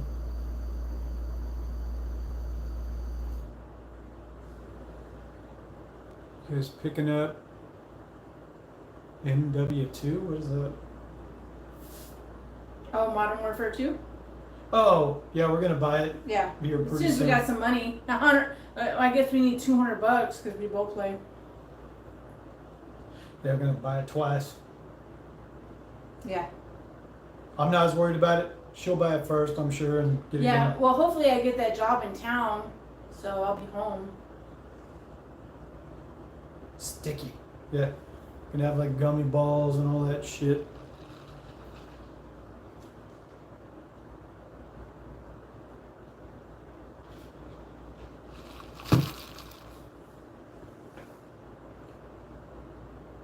Schwann's is owned by Samsung.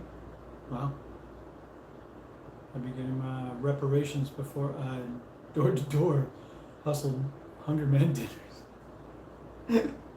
Hell yeah, dude. So would I. Nope. Lyman? It's still prairie. Might be sticky a little bit, but the temperatures are dropping. It'd be aight. I'm just glad we switched to these fucking little puff bars because we can puff all night now. And the smoke detector. Yeah, we don't have to fill up the room with vape, Yeah. and the fire alarms go off and shit. And they're a little bit cheaper. Yeah, overall they're a little bit cheaper too. Little Should tiny just- bit, I yeah. should just stop, but Yeah. we should just quit. We But should just quit, but they taste good and it's better than eating candy. when I start drinking, Yeah, well that too. it won't have me because I'm a holy man apparently. I want my peace pipe.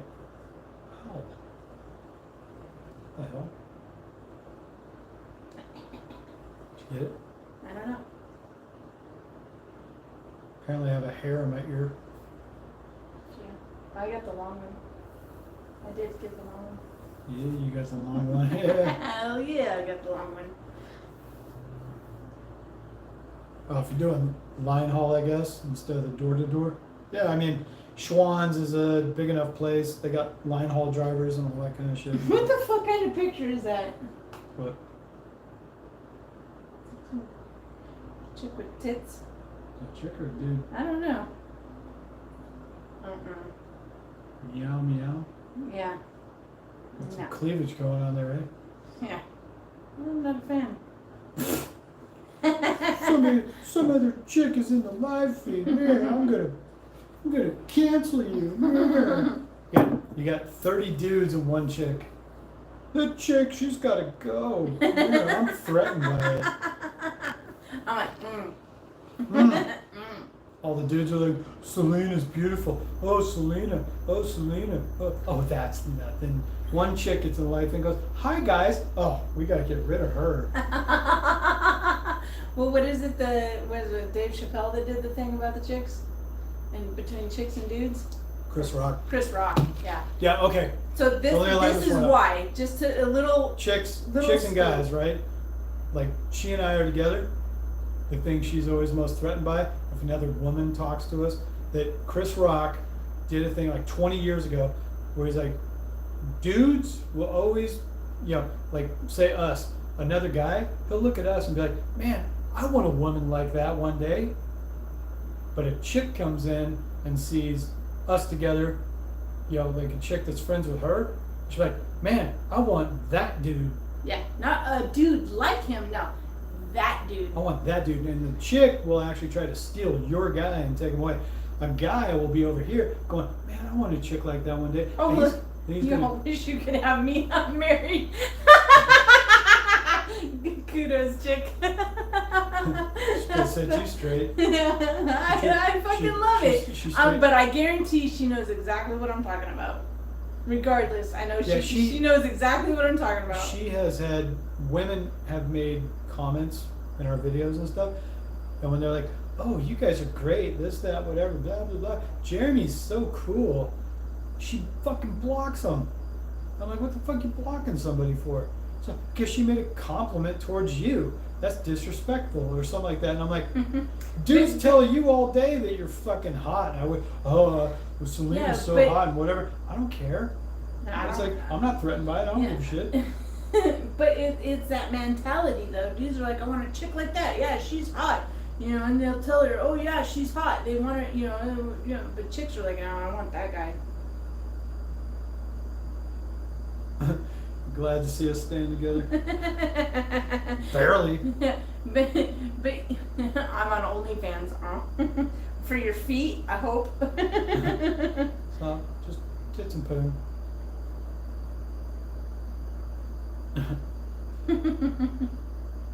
Sign it up.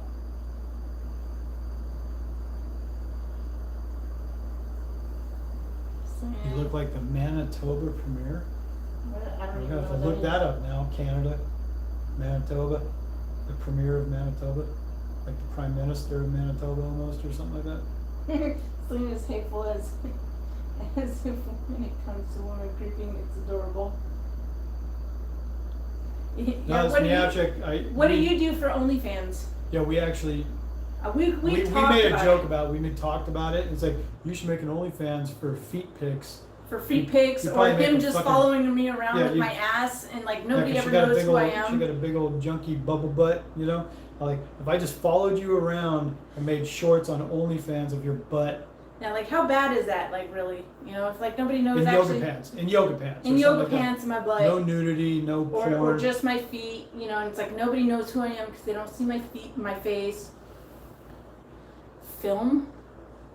I don't even. You could do too. Woman Inspired me today. capable of having a truck. It's rough, dude.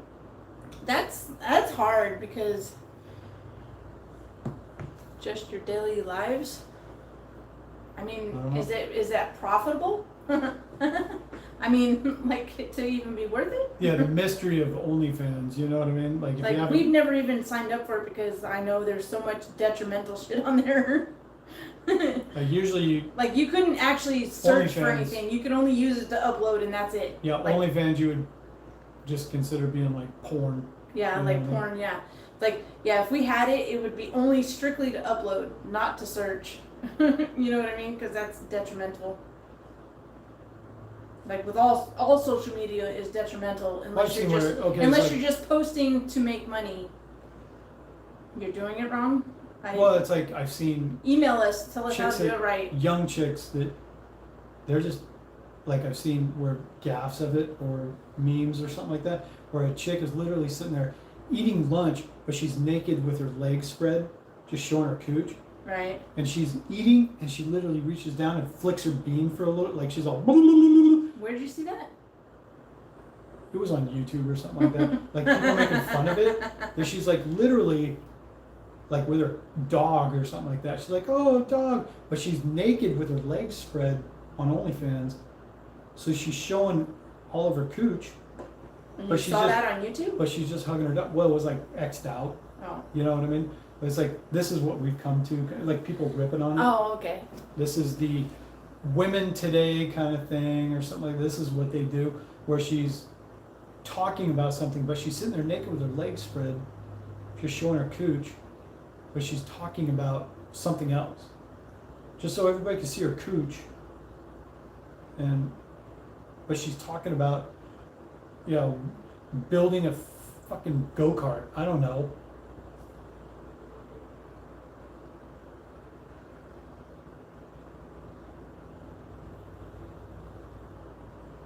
Because I guess, what is it called? What? The service? OnlyFans? What she's on OnlyFans. That, I guess it's like the new Patreon maybe. People pay to just see what you do or something like that, but you get subscribers, you charge a couple bucks a month, and you get 5,000 subs and you charge $2 a month, you know, and it's like, you got $10,000 coming in a month just to show something, you know, you're loaded rich. Look her up, let's get OnlyFans. How many, okay, meow, how many subscribers do you have? Just throw it out there, you know, you don't, but generally, how many subs do you have and how much do you charge? Yeah, and how much do you make a month? How much you make a month to show your regular life, say? Yeah, 'cause our regular life at home is not exciting. Non-pornographic, say, Yeah, non-pornographic. but you're charging $1, $2 a month or something like that, because I know, Selena, you look better than I do. Oh. what? A year or a month? A year? Like, what do I have to do? Like, just fucking do dishes? $99 a month for the subscription? Holy shit. That's a lot. Yeah. And like, what? Just like do dishes and fucking clean the house and fucking play video games and whatever the fuck I do. I just stream all the time per subscriber. Wow. I mean, I just do my normal life. Yeah, I would don't have to say do for anything. $99 a month, there'd have to be some juicy shit. Yeah, you'd have to see some fucking shower, getting out of the shower or something. And how many subs do you have? Just normal shit, just doing dishes and playing video games and just being you, huh? There's some desperate motherfuckers out there. You two are popular. Yeah, we're a little bit popular. I mean, not like super. Yeah, TikTok. We actually signed up for TikTok, and then when it came to the thing, the part where it said that they wanted control of our Google account, which would Like all passwords and all this. all that. passwords It's like, and all fuck of our that, fucking dude. analytics TikTok, and our screw money that. from Google and all that. I was like, no, fuck you, dude. So meow, trucking with Selena at Gmail. Get a hold of her. Yeah, and email give her me. Give her the Yeah, info. give me It's the like, scoop. Yeah, what is this? 9 million a year after tax. What the fuck? Yeah, you fucking email us right fucking now at truckingwithselena@gmail.com. I will fucking be your best friend. Oh my god. Fuck trucking. Fuck Holy trucking. shit. $8 million a year. You two are more popular than I am. Holy shit. Yeah, you fucking email me right fucking now. $8 million a year. Wow. What the hell? $99 a month. What? Like I said, what are you putting out? How graphic? How? What? Huh? Who? What? No wonder nobody wants to work. It's like if I can make Right. that. Yeah, why? If you can make $8 million a year, why the fuck would you have a job? Like no, I'd rather go pound nails at the construction site Yeah, no, I'm good. for $18 an hour. They are watching me. Wow. I mean, if somebody wants to watch me do dishes and mop the floor for fucking $8 million a year, Yeah. my house will be clean as fuck. I mean, is it a French maid costume or something like that? I mean, what? I mean, if I just gotta do it in yoga pants or whatever, I'm down. I mean, I wear that shit to the grocery store for free. You know what I mean? Yeah, you walk around in yoga pants all day. All day, every day. And if I just gotta clean my house and eat food and What the hell is that all about? yeah, and fucking make yeah, No, let me go drive truck and make nothing. yeah. Kill myself. Fuck, dude. Yeah, indecent discipline. I have a stalker. Yeah, well, I have guns, so let them stalk away. It's Texas. It's a make my day. Yeah, would it be like I hook you up with a little backpack unit that has like gotta move 4 times a year? like a camera wand off the back of her that's just walking around behind her, Yeah. looking at her butt. The videos are a job. Yeah. They don't make much though. I mean, $8 million a year is. Yeah, what the fuck? Right? Yeah. I mean, yeah. You email me. Obviously, if she's making that kind of money, you're far more popular than us.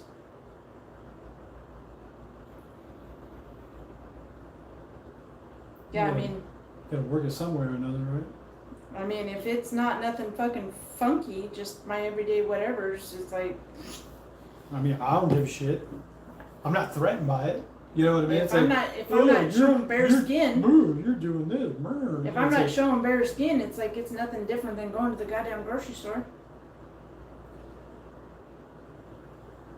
Right? It's just weird. It's weird. It's weird to process that kind of thing. It's like, but who? $8 million a year? Oh yeah, I'm in. Yeah, and you're pulling down half of that after taxes or something like that? Yeah. You make your own content, the better content, the more you can make. Yeah. My man is Marvin Schwann's son.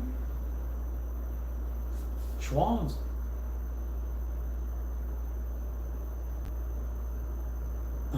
We're all like, what? Oh, that's gonna go. Oh, here comes the fucking spam.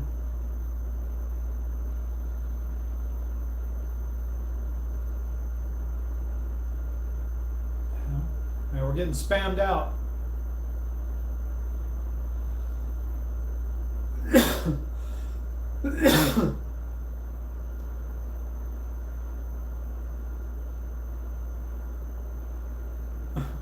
I got him. Good. They're all gone. I reported him. I mean, maybe it was, I don't know, 10:30. You two are more popular. Your normal lives are more entertaining than mine. Huh. John's a shit, man. Hell yeah. He's in there, doing it, killing it. No, the OnlyFans things that we talked about it. Like, should we switch over to something like OnlyFans or whatever? 60 years older? What are you, 12?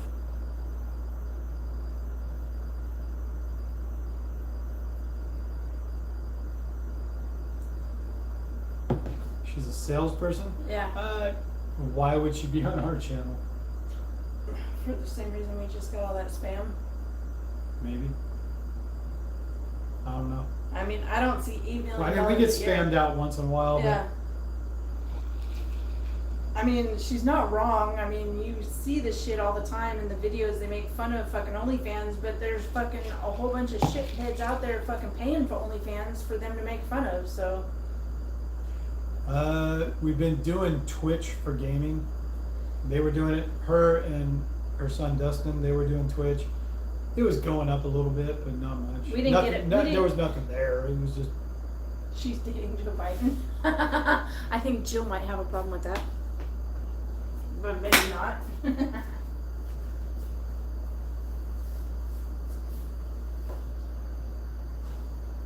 Just going piss. Should I film this for OnlyFans?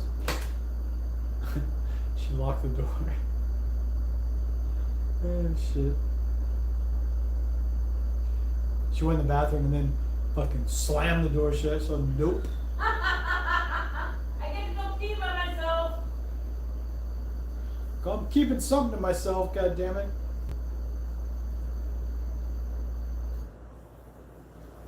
No, really, this meow OnlyFans, huh? I mean, you gotta remember the old saying, if you build a better mousetrap, you know what I mean? What? Not saying that as far as making money or coming up with something new, you just invented the better mousetrap. You know what I Right. mean? It's like innovation, entrepreneurship, make something new, do something else, whatever makes money. That's the whole point. That whatever gets you over that hump. We've been out here doing it in trucking. Yeah, we have YouTube. It doesn't do a whole lot. We didn't make any money this month. Like not even $100 Yeah. off of YouTube. But you know, just when you think about it, whatever makes you money, whatever gets you ahead, that's the whole point. Yeah. That's why we always listen. You know, not that we're gonna do it, but Yeah, well, OnlyFans. Like, what do you do on OnlyFans that makes you so much money? What is going on? Yeah. What the fuck? Yeah. What is this? You know, you gotta Well, it's take like- it in. You gotta absorb it. You Well, gotta. it's kind of like the Truman Show, you know. It's just watching everyday life. I mean, like, how many people out there just want to watch somebody else's life that maybe is better than theirs? Yeah. You know what I mean? It's like, it's literally like the network shows do, only you do it at home instead. Yeah. You know, like Big Brother and, you know, all that other shit. You know, it's like there's nothing hanky-panky about any of it. It's just another life that's not yours. It's great to watch. Okay, so we're still on this MTV Classic channel, showing old videos, old music videos. This David Lee Roth. That's Steve Vai. I forget his song that we're watching right now. I make a killing just living my life. What, Steve so like Vai is truck playing- driving, like OnlyFans would pay for watching truck driving? I remember this video too. Turn it up for 1 second to listen. Oh shit. I gotta hear it before it goes off.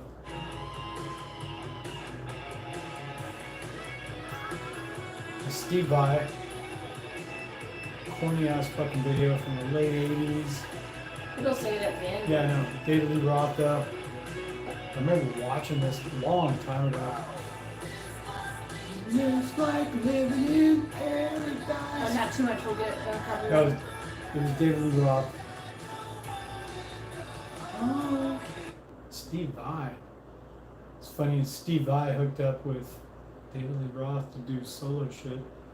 No, it's cool. It's cool, meow meow. I mean, we always like to hear, Yeah, we just take it all in. yeah, we just take it all in. And if you got some good advice and, like if you want to email us at truckingwithselena@gmail.com to, help me get started or whatever, or get us started. I mean, if just our daily lives in the truck and, when we go home and, just normal shit, it's like I'm not about showing skin or nothing, No, if there's I- another I- way to expand on what we're doing now, I mean, like respectfully pour myself out, I guess. But I guess we're already doing that on YouTube. yeah, we're looking for money on YouTube. Might Yeah, as well if we it do the somewhere same thing at else. I'm home, sitting here giving you butt punches. right? Selena, you're happy. You too could make money too. I believe it. I mean, anybody, the amount of shit that people will We pay already- for these Well, we days. already knew that. Yeah. If we did an OnlyFans, it's kind of like the same as Patreon. You do a pay service, Yeah, you, can gotta. make money off of it and all this kind of shit.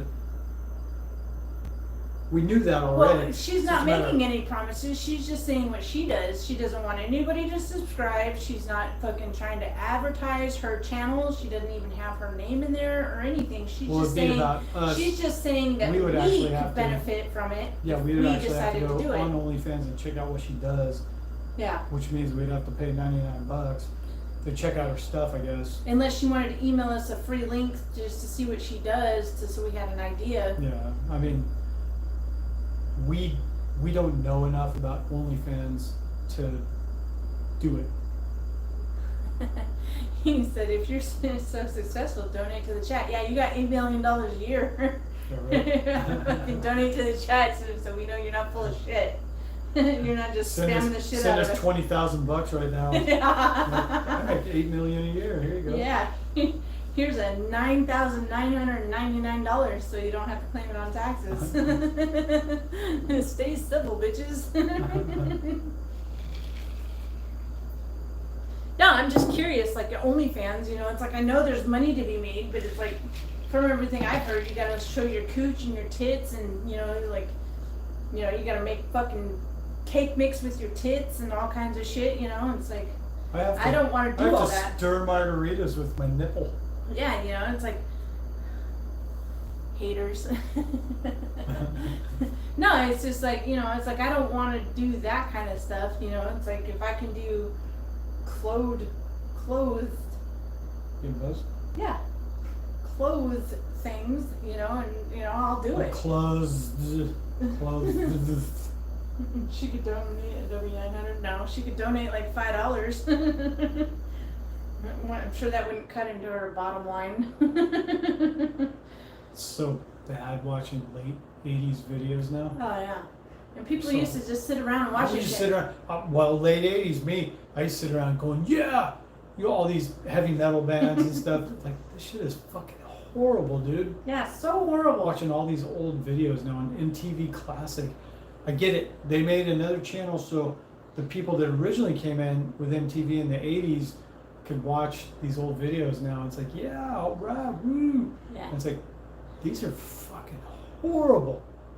make Tim and Kurt pay to watch. Well, somebody's been paying fucking to have butt punch. Kurt, he paid $10 to have a butt punch. I mean, Yeah, we've just already a butt punch. Yeah, just a butt punch. I mean, we've made $116 in this live feed, but we make money for me to twerk and for butt punches all the time. Yeah, YouTube. Yeah, Maybe, YouTube. I guess we're shooting ourselves in the fucking foot. Yeah, we should be doing that shit on OnlyFans. Butt punches all day long. But yeah, if you're serious, meow meow, fucking email me at truckingwithselena@gmail.com. I'm serious. They're complaining while taking none of the risk. We take the entertain. Yeah. No, I know. Y'all should eat the pizza. It's getting cold. We have a microwave. Pull my resume. I pay. Yeah, John G pays. There's a bunch of people that pay. I mean, Trekking with Selena is entertaining. Yeah, we're very entertaining. And the drunker I get, the more entertaining I get. And when Yeah. we're at home and I play video games and I drink and I get even more entertaining. All kinds of riled up. I get all kinds of riled up. I say shit that a normal man who fucking Winger 17. Holy shit. Yeah, make them pay to watch. She's only I 17. agree. I agree, but we haven't got that far yet. No, the funny thing about Winger, she's only 17 and all this kind But of shit. email me. I'm serious. If you're serious, This email fucking me. video. This would be straight pedophilia and statutory rape nowadays. She's only 17. She'll do things to you like you've never seen. I'm just saying. It's fucking hilarious. That this is like from 89. Yeah, it's horrible. Look at this It's shit. horrible. I haven't watched it in years. The Winger video of 17. Look at This that. would be Ooh, like he this wants would to be- have sex with you. Look at him looking in the camera like, Yeah, ooh, he's like, baby. This is statutory rape now. Ooh, yeah. 30 Look at me. I got curly hair. I got a perm. Do you? 33 years later, this is statutory rape. This is offensive. Like in '89, this was the bomb. It's like, yeah, she's 17. Yeah, she's gonna fuck you like nobody's ever seen. Ooh. She's gonna suck your dick like she Like watched that car chick keys in it. That chick that's 30 years old, she's over the hill, dude. Go get you a 17-year-old. I want that chick with no body fat. I don't want a real woman. I want the Well, the chick thing that is, okay. eats salad with no dressing and water with She's lemon at only dinner. 17. They had one more syllable in it. Like, she's only 18. Doesn't work. Yes, that's She's great only- great guitar solo. Yeah, she's only 19. Doesn't work because there's not enough syllables. 17. Yeah. It worked with the fucking flow. Yeah. She's only 17. Yeah. The I'm chick telling they have- you, the meow, chick they meow, have doing the email video. me. the chick they have doing the video, obviously she's in her 20s. You know what I mean? She's all flipping her dress up and shit. And $1.99. When is Meow Meow going to donate with her $8 million a year? I don't know. I mean, I would just settle for an email with some fucking real fucking shit. I mean, I get it. Being happy costs money. Yeah, I mean, I get it. People will pay for anything. I get it. I just don't know what to do, I mean, or not to do, or in a way, you would never have to worry about your parents finding out about it because yeah, they don't know what I don't the fuck see my OnlyFans- mom or my Yeah, dad there's- going on They don't OnlyFans. know. Or my folks is like, what OnlyFans? What is that? What is that? It's not Facebook. What is that? Is that like a link from Fox News? And I don't think Dustin or Brent have enough money for OnlyFans, so I'm I gotta good. sign up. You're like, I don't want to see my mom. Fuck that. What's your secret? A secret of what? I mean, my secret of what? And I'll tell you what it is. Meow meow. I don't believe anything you're saying right now. Well, I don't believe $8 million a year, but I do believe that fucking OnlyFans can be a cash cow if you get in on the right path. Yeah, you get on the right thing. You get the right You're subscribers. always happy. I watch you two all the time. Yeah, well, you know, because I have a great husband and I have a great life. So, I mean, what is there to be unhappy about? I mean, okay, so you got bills and, you know, and the regular shit in life, you know, all of that stuff's unhappy. But if you have somebody great to share it with, like, there's all kinds of happy moments. There's no reason to not be happy. Life in itself is miserable. Suffering is the only instinct that the human capacity has to achieve better things. So if there is no suffering, there is nothing better to gain. So, but if as long as you know that, then you can enjoy all the little moments in between. Because when you die, you know, you got your birth date and you got your death date. Everything, that dash, that little tiny dash, is your whole entire fucking life. You know, all the moments in between. You know, and it's like, if you can't enjoy the good times, you know, if you don't have any bad times, you can't enjoy the good times because you have nothing to equate it to. If there's nothing bad happening in life, you have no moral compass on what is good to bad.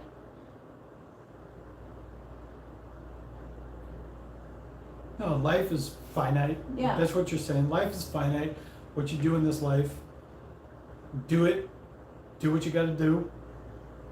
Because one day you're going to check out. You're going to hit that stamp and it's done. Yeah, You know, it's like, it doesn't life is matter what short. you do. Smile, be happy, have fun. It's like, okay, so like we were talking about this earlier. Some people are like, oh, you know, it's like I get up, I drink coffee, I take a shit, I go to work, you know, clock in for my 8 hours, and I go home. My Well, job is miserable. that's Okay, or you know, so it's like you want to own your own business and this and that. Okay, so we're in trucking and we have our, you know, sort of kind of our own business at this point. I mean, we had our own business at one point, and now it's kind of sort of whatever.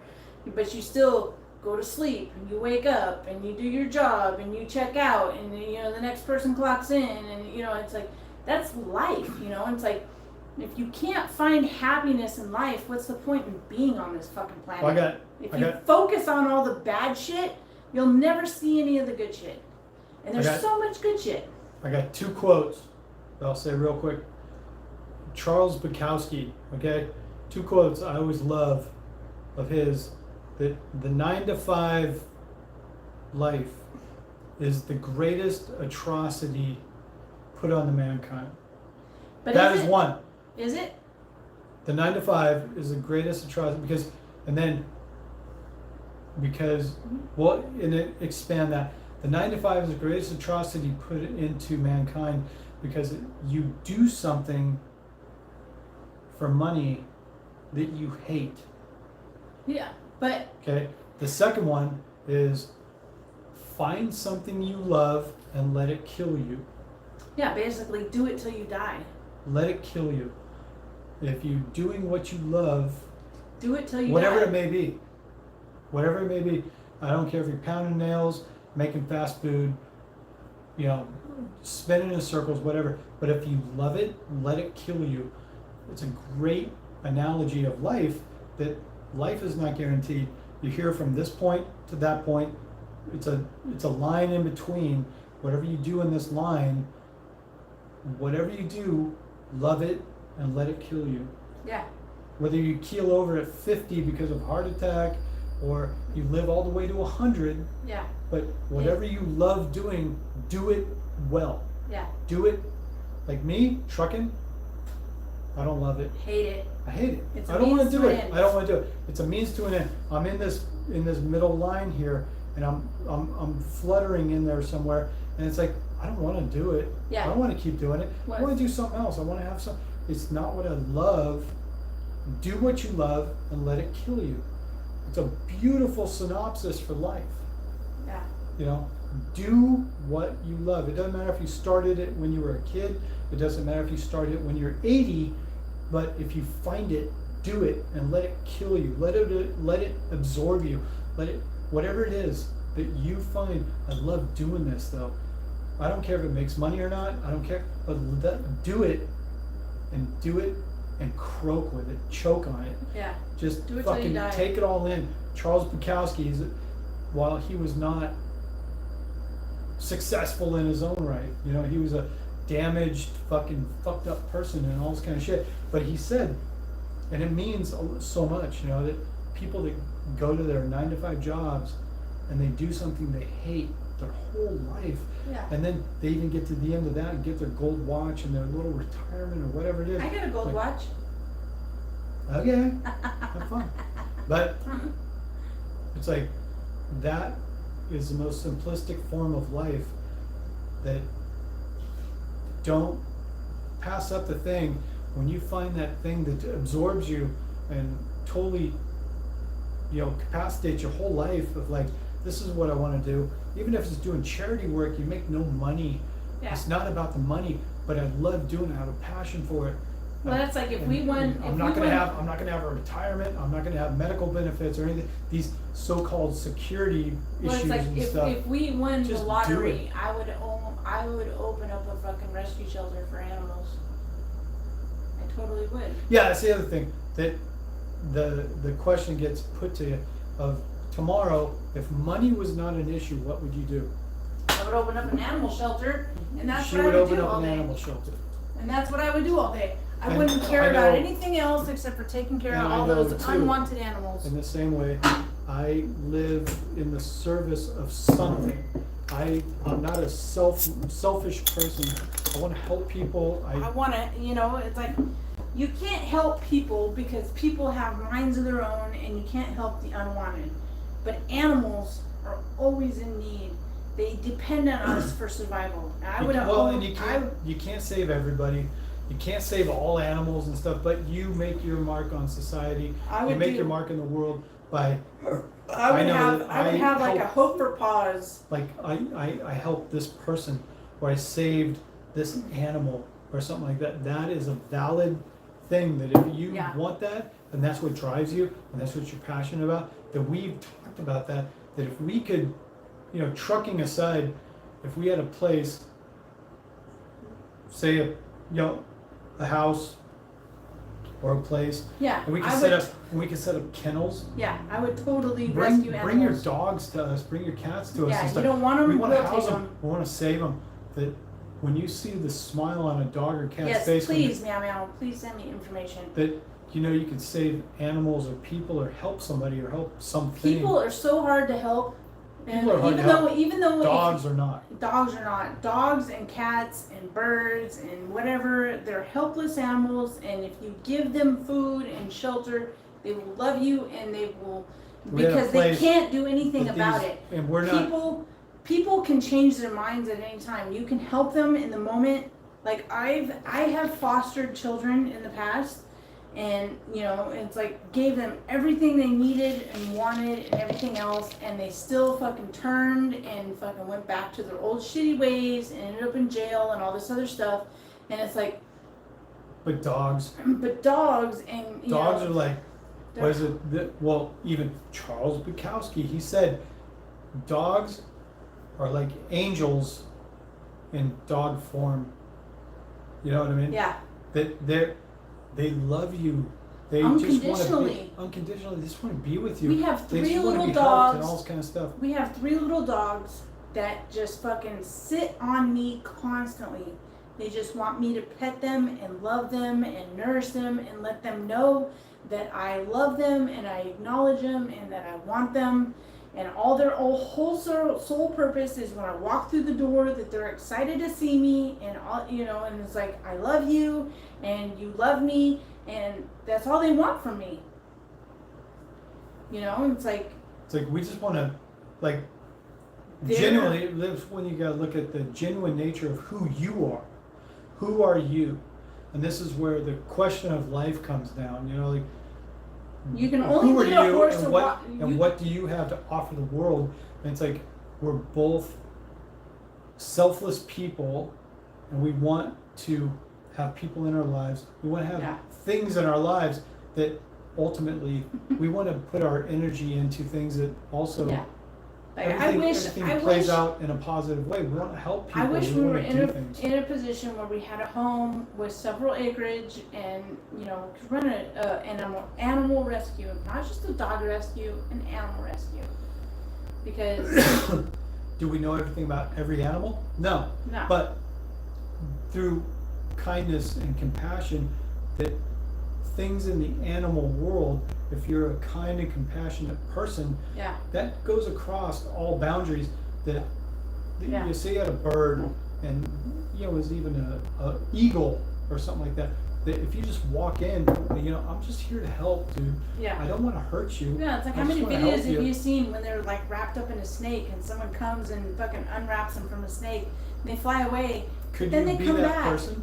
Could you be that person that this animal, because You're you so freed selfless. it, you helped it, you fed it, and you got it back to health, and then it flies Thank away, you, Meow Meow. and then it flies away, but then It comes back and like a week later basically- or a month later, it flies back, and it sits on the perch, and it sits there and just just stares looks. at you. It just looks at you and goes, "Hey, thank you."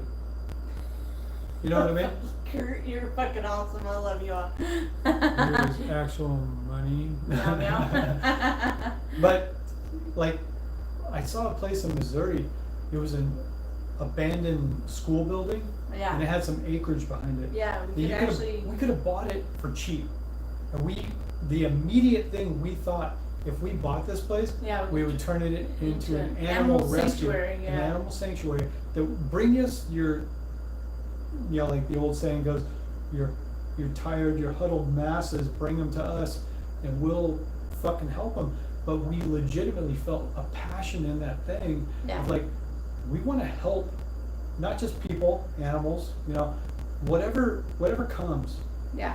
We want to help. We want to do this Yeah. thing of where you come to us. We're not rich for it, but we know it's the proper thing to do, that Yeah. we help somebody or something. an Well, it's like, animal, I or have- whatever, we to have see a- a smile on a dog's face, to see a smile on a person's face if they needed help.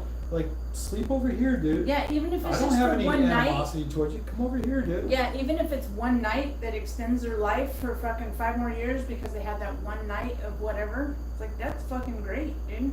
It's like, life is Well, not it's all not about, it's not all about It's not me. even about gaining the recognition, you know, like, oh, you made me feel better. No, it's about Yeah, the someone genuine gave human nature. Human giving nature. someone a chance to do something. Human nature can be incredibly cruel, you know. Yeah. Like there's people out there that just want to hurt shit.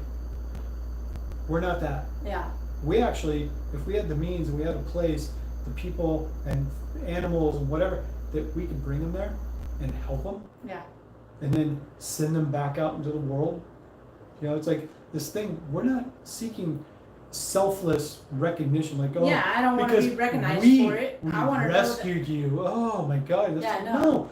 I just want to help. Yeah, I just want to contribute to the world in a Well, it's like- positive vibe that makes everybody Well, better, yeah. everything better off. It's like, well, it's like I've always had that kind of feeling, but it's like until we had these small dogs, like I've never really I always Understood it. understood it. It's like I always had that feeling to like help. a calling. To help, you know, but then having these small dogs, and it's like, you know, all these helpless creatures, you know, it's like, There's so many. there's so many. And we've you know? seen so many things about people that are just out there to help. They don't want anything for anything it. from it. They just They want just- to fucking help. They just want to help and make the lives better of Well, any, like, any animal Like Hope on for this. Paws, you know, it's like all the money they get off of YouTube. It just goes into Well, them they get a lot helping of more. sponsorship money and stuff like Well, that yeah, to but go it rescue just- animals. Yeah. That all makes sense. Okay, cool. Because it But- feeds the foundation of what they do.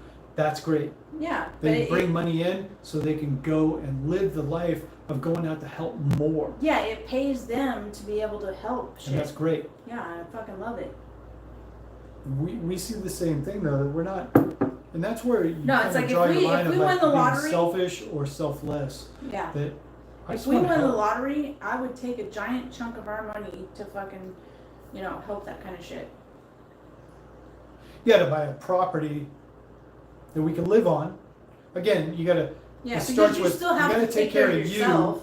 you, Yeah. so we can expand that and do something better. Yeah, because you can't help someone else if you can't help yourself. Yeah, that if we could buy a property somewhere, like I said, there was in Missouri, it was a old school building. It was like 7,000 square feet of this school building with land around it, but it was an old school that just closed down. But if we could acquire that kind of place, Yeah. and you had a huge building, then you set up kennels, you set up Yeah. corrals, you set up whatever. And you figure in that kind of fucking business, I guess you would call it, you know, there's not a lot of profit to be made. No, there's You know, no profit. It's a That's selfless. not. It's a selfless fucking business. If you go into the thing of like, I'm going to become a millionaire because of this, no, it's about just being a good person, and I just want to help something. All right, meow meow. Email me, meow meow. But yeah, no, it's like if we won the lottery and we had fucking excess money, I would definitely help on animals. Yeah, if there was a way that we could actually do that, that was the next step in our lives that we saw as That's beyond something beyond that- trucking, that's beyond just something- making money. That's We- something deep down in me that I wish that I could do. I would love to be in a position we had a place that you walk out every morning and there's dogs, cats, birds, And they're whatever. grateful that they And they're didn't die. well, not because- grateful. It's just like you know that you're helping other beings of this planet Yeah, in a selfless way. That you just help them. They had nowhere else to go.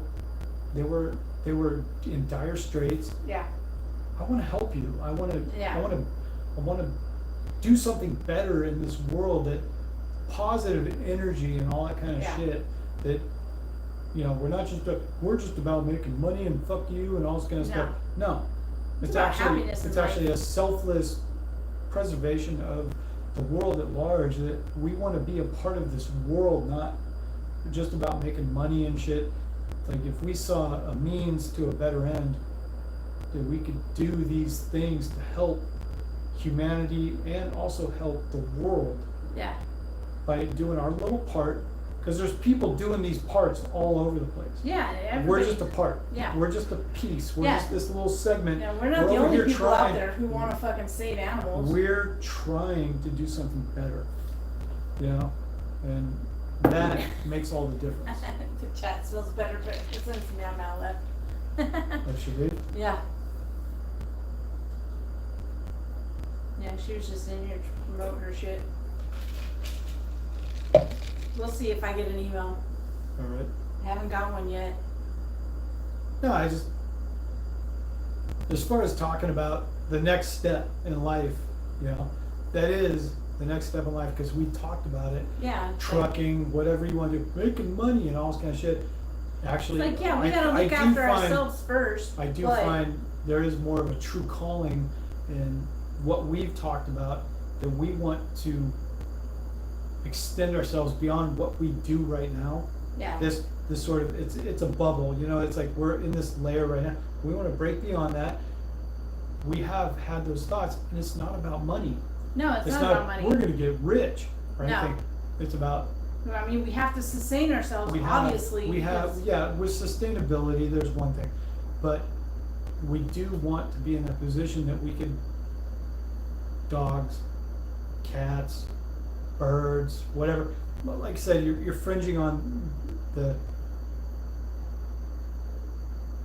you're fringing on the thing of like, okay, what's next kind of shit, but it's like, we know we're two very giving people, and we know that we have a lot to give, and we would love to be in a position to even have that kind of sanctuary.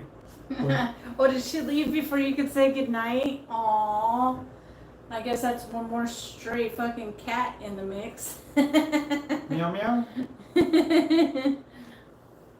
No, I just No, it's like, no, if we won the lottery, which in order to do something bright like that, you would have to have an exponential amount of money and support and whatever. And we're not there right now. But if we ever won the lottery, I would take a giant chunk and I would subjugate buy it. some kind of I property would subjugate it or just to something that. we could truly help either people or animals and all this kind of shit in the world.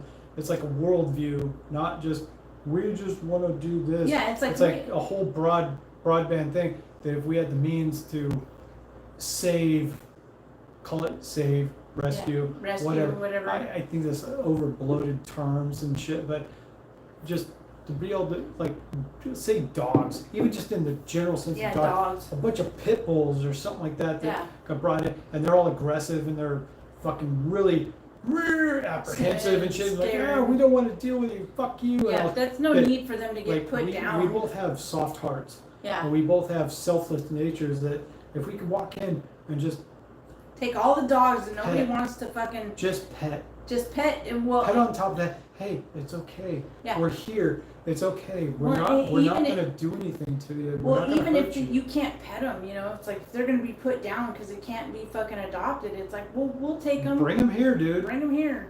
I mean, what's we'll work on it, but there's no guarantee we'll save them because they're too far gone or whatever. Well, but maybe they'll we- never get a forever home, but you know, they'll have one with us. You know, it's like, so we'll never be able to pet them and they'll stay away and they'll fucking eat and live. You know, they get to live. But we don't want to kill them. We don't want to kill them We don't just want to hurt anything. because we don't want to hurt anybody. because somebody was a fucking asshole to them doesn't mean that they have a death sentence. No, we've thought a You lot know? about that too. That as far as a genuine calling of the next thing to go on to beyond our working lives, that if we had a sanctuary that where we could help animals and people and all this kind of shit, that it Yeah, just transcends into the next level of we're just trying to be good. Yeah. We don't want to hurt anybody. We just want to do this. I think Meow Meow watches our videos, and I think Meow Meow wants to fucking try to get some fucking $100 a month subscribers so that she can make 9 million next year instead of 8. But I don't think that she was wrong. And if she was right about just your normal lives and nothing fucking existential, and you can make that kind of money, then we could actually do the kind of things that we want to do too. So Now, if you like say, I mean, she was like in there. say OnlyFans, Mhm. say you went and made money off, like she's talking about, tons of money. $8 million a You year. went and made shit tons of money off of OnlyFans, but that allowed you to open up a sanctuary for Yeah, what I'll we're talking vacuum about. and It's like, okay, yeah, was it such a bad thing? You were blocked for a bit? What are you talking about? I was blocked for a bit. Thought I was going to say goodnight to you two. I was having a conversation with Don't worry about it, Kirby. I mean, I didn't block you. I don't know who might have blocked you or you. But no, I mean, it's like if we can make $8 million a year on OnlyFans, fucking vacuuming the house and doing dishes, I'll do that But if you- I can save fucking, but- fucking $300 a year. Yeah, if it turned into a thing that we had a pet sanctuary, that we could bring in the animals and stuff and help and be that thing. Yeah, It's I mean, like, because that is something else that it's a higher calling yeah. almost. But we've both felt that. We drive truck and we do what we do. And we try Yeah, to pay our well, bills. we think about but- futures and retirements and getting But old that- and all that other stuff. actually, But it's like if you just could like- do that Just like Charles Bukowski said, find something you love and die doing it. and let it kill you. Yeah. That is that one calling that she and I have both felt like if we could do that Yeah. We and both. save animals and save Yeah. maybe people too. I mean, whatever. I mean, we have to save ourselves first, we have Because to, you we can't have help to- anybody if you can't Yeah, help you gotta yourself. set your ground thing of like, we're here, this is our base, and it expands from there. That Yeah. you can't do it in debt, you can't do it. Yeah, Yeah. well, it's like we've talked about multiple times about, adding more trucks and all this other stuff, but it's like, we That have wasn't to. the passion though. It not about passion, it was passion, but we also knew that if we couldn't take care of ourselves, we couldn't be responsible for someone else's livelihood. And the same thing with fucking rescuing animals and anything else. If you can't take care of yourself, you can't take care of anybody else.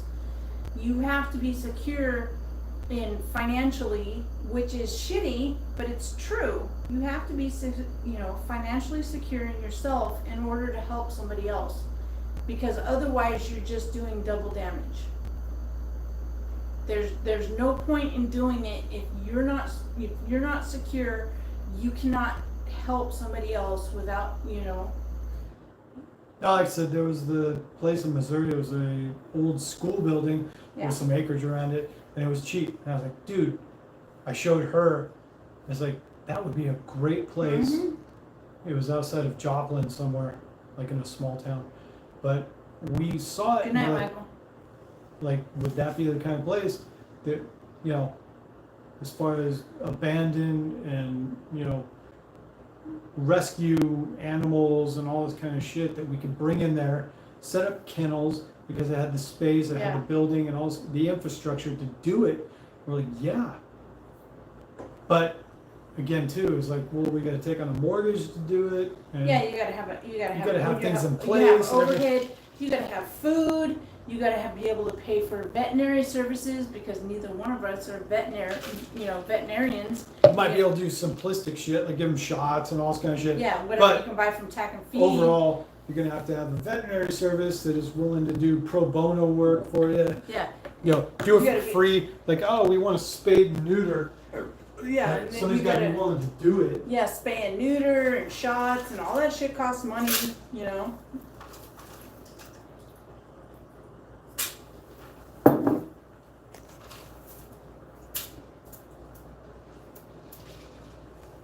Yeah, if you can't take care of yourself, you can't take care of anyone else. Yeah, you got to be. You got You to. have to be self-sufficient. You got to be before- selfish for a minute. Yeah, you have to Secure get your own shit, and then you can take care of the shit. Yeah, and it's like, and there's nothing wrong with that. It's like, I gotta get more ice. oh, okay. I think I can hold down the fort. Oh. I'm drunk enough, I can hold down the fort. Anyone have anything to say while Jeremy's gone? Yeah, man. You 30 strong staying with us through the drunk talks of fucking rescuing animals. No, that's like when I was a kid, I wanted to be a doctor or a veterinarian because I wanted to help people and animals. And I also wanted to be a marine biologist, but it's all about taking care of animals, whether it's people or ocean animals or regular animals. Like, I always wanted to take care of people. And I ended up, being a welder and a truck driver, which takes care of nobody but myself. But it's not what I wanted to do. What would make me happy in life is to take care of others. It's like, if I can make a living out of taking care of old people in, fucking rest homes and rescuing animals, and, we owned our own home and land and shit, and we could just have fucking 20 dogs and, a million cats and, whatever animals people didn't want, not even trying to rehome them or anything, just give those animals a chance at, not dying because somebody, didn't like that they fucking peed on the carpet. It's like, people get rid of animals for such stupid reasons. It's like, I don't know.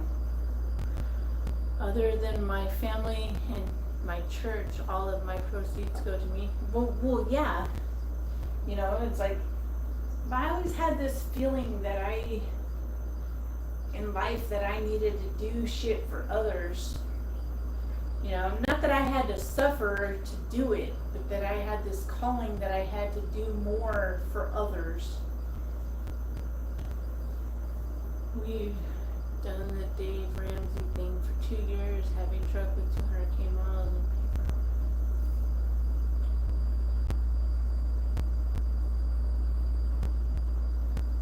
Yeah, I mean, Dave Ramsey, just like any of the other shit, Dave Ramsey, MGTOW, all this other shit, everybody has their good points, you know, and all this other stuff, and it's like, yeah, in a perfect world, all these scenarios would just go down perfect, but, you know, we all know that life is not a perfect scenario, so no matter how much you try to have your $1,000 saved back, and you pay off these debts, and you buy a cheap ass car, and you save up money, and you buy a better car, and this and that, and it's all,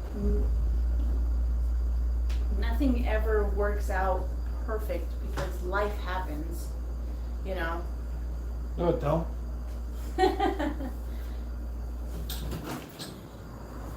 Can I talk about welding? What do you want to know about welding?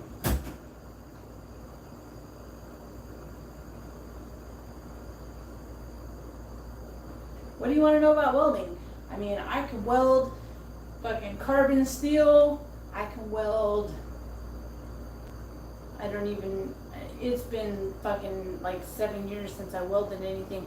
Like the little square tubing for like fences and shit. Like I can't do aluminum. I can't do stainless steel. Well, I can stick weld stainless steel, but mostly it's just carbon steel.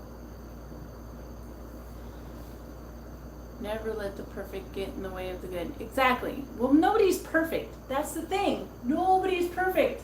The last guy who was perfect died. I'm gonna do this. Kirby wants to learn about welding. Well, I mean, I don't know what I can tell you about welding other than the fact that welding is an artist profession. You have to be good at drawing and things like that. Like you have to have an artistic ability in order to weld beautifully, because welds can be done and they'll be structurally sound and all this other shit and whatever requirements from wherever you're working, but to have an actual beautiful weld, you have to have artistic ability in yourself in order to do a beautiful weld. Like I can lay down a fucking thing and it looks like a stack of dimes. I mean, you know, I can make it look fucking like a goddamn fucking machine did it. I only stick weld. I can wire feed. It's not as great, but stick welding, I absolutely love stick welding. I absolutely loved it. If I could do it in a setting where I didn't have to do a whole lot of like physical labor to do it, like if I had a pipe fitter to help me that fucking grinded everything and all that and like set it up for me and all I had to do was weld, I would fucking weld day and night 24/7. I absolutely fucking loved it. I fucking made that shit pretty as a goddamn art, as in a fucking museum, like a fucking Mona Lisa. I mean, that's my opinion. Let's see. I mean, welding is truly an artistic skill. I'm sorry, I'm drunk and sorry. But you have to have an artistic ability in order to weld beautifully. You can weld it structurally just fine, and it can look like shit. And because then you get out the grinder and you fucking grind it down and all this other stuff. But in order to make it look beautiful, I can weld it. You can fucking bevel it and whatever, and set it up, and I can weld it, and you won't have to do anything to it to make it look beautiful.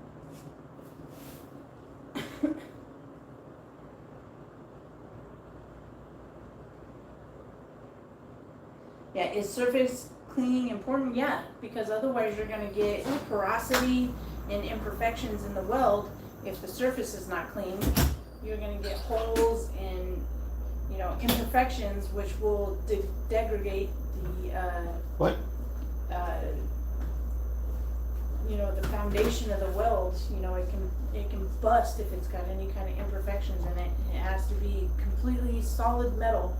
So if you have any debris or any of that other shit in it, you know, and holes and all this other stuff, it makes it unstructurally sound. It'll be fucking weak, and it has weak spots, and it can break.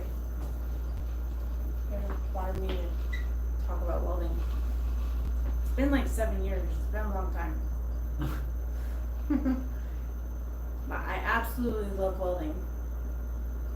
Like I was saying, like if I could do it, like if I had a pipe fitter that fucking got it all ready and all I had to do was weld, it'd be good. But all I did was hold the fucking stick and fucking weld it, and if somebody else did everything else, that'd be good. I don't know. Time to wrap it up. Yeah. Yes, you should definitely find a way of finding how to lay down a stack of dimes. See if I can, if I have a picture.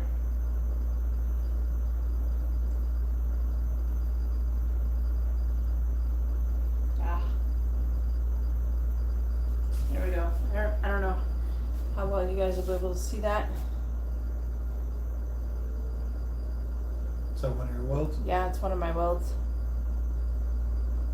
It's fucking a perfect fucking weld. There's another one. Perfect. Ooh. And there's the cap. It's a perfect slap on the butt. Yeah. There's another one. There's me welding. Look at you. I know, it's pretty fucking cool. There's another one.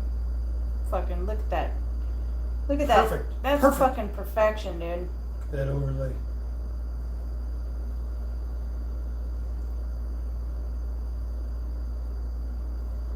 I mean, that's fucking. I know there's a lot of people who can't even. Like, I would say fucking 50% can't do that. Please mess up and hit us with an inappropriate pic. Nah, I looked at him first. Don't scroll. Yeah. Guarantee you find something there.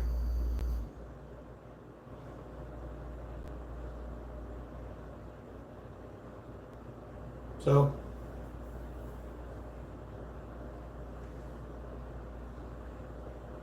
all right. Yeah. John G straight up wants to see some inappropriate pics. Yeah. They're in there, They're in there. just Yeah. not right there. Oh, wait. I might have one.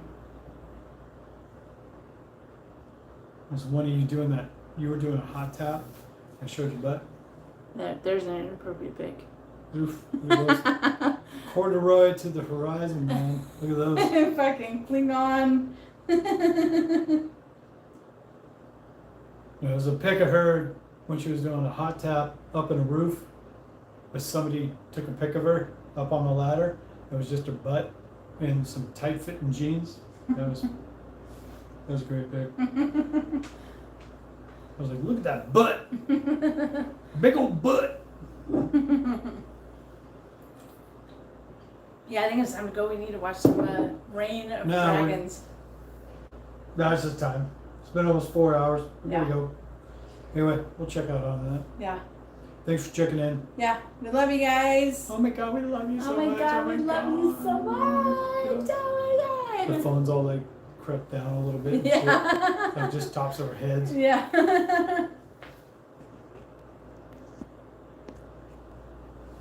So then we'll check out. We gotta pick up our load first thing in the morning. We're still waiting for our email, Stefan, for our fucking trucks and our land and our fucking washout business.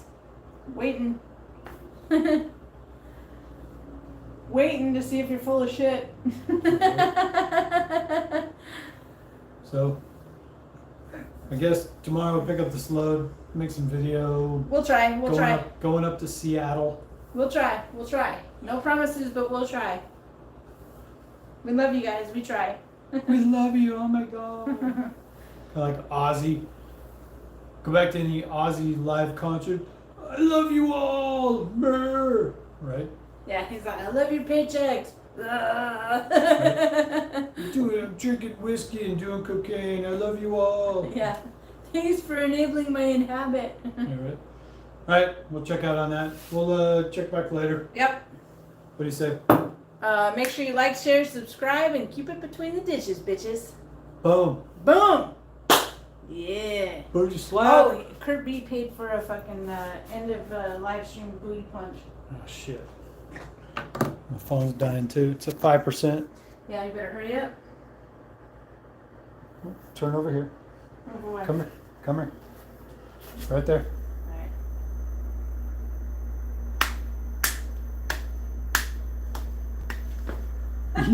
Easy, drunk. I closed my eyes. That's where I went wrong. What they got? Give you a butt sling. Hold your shirt up. Give you a little butt sling. Oh, that's enough butt sling.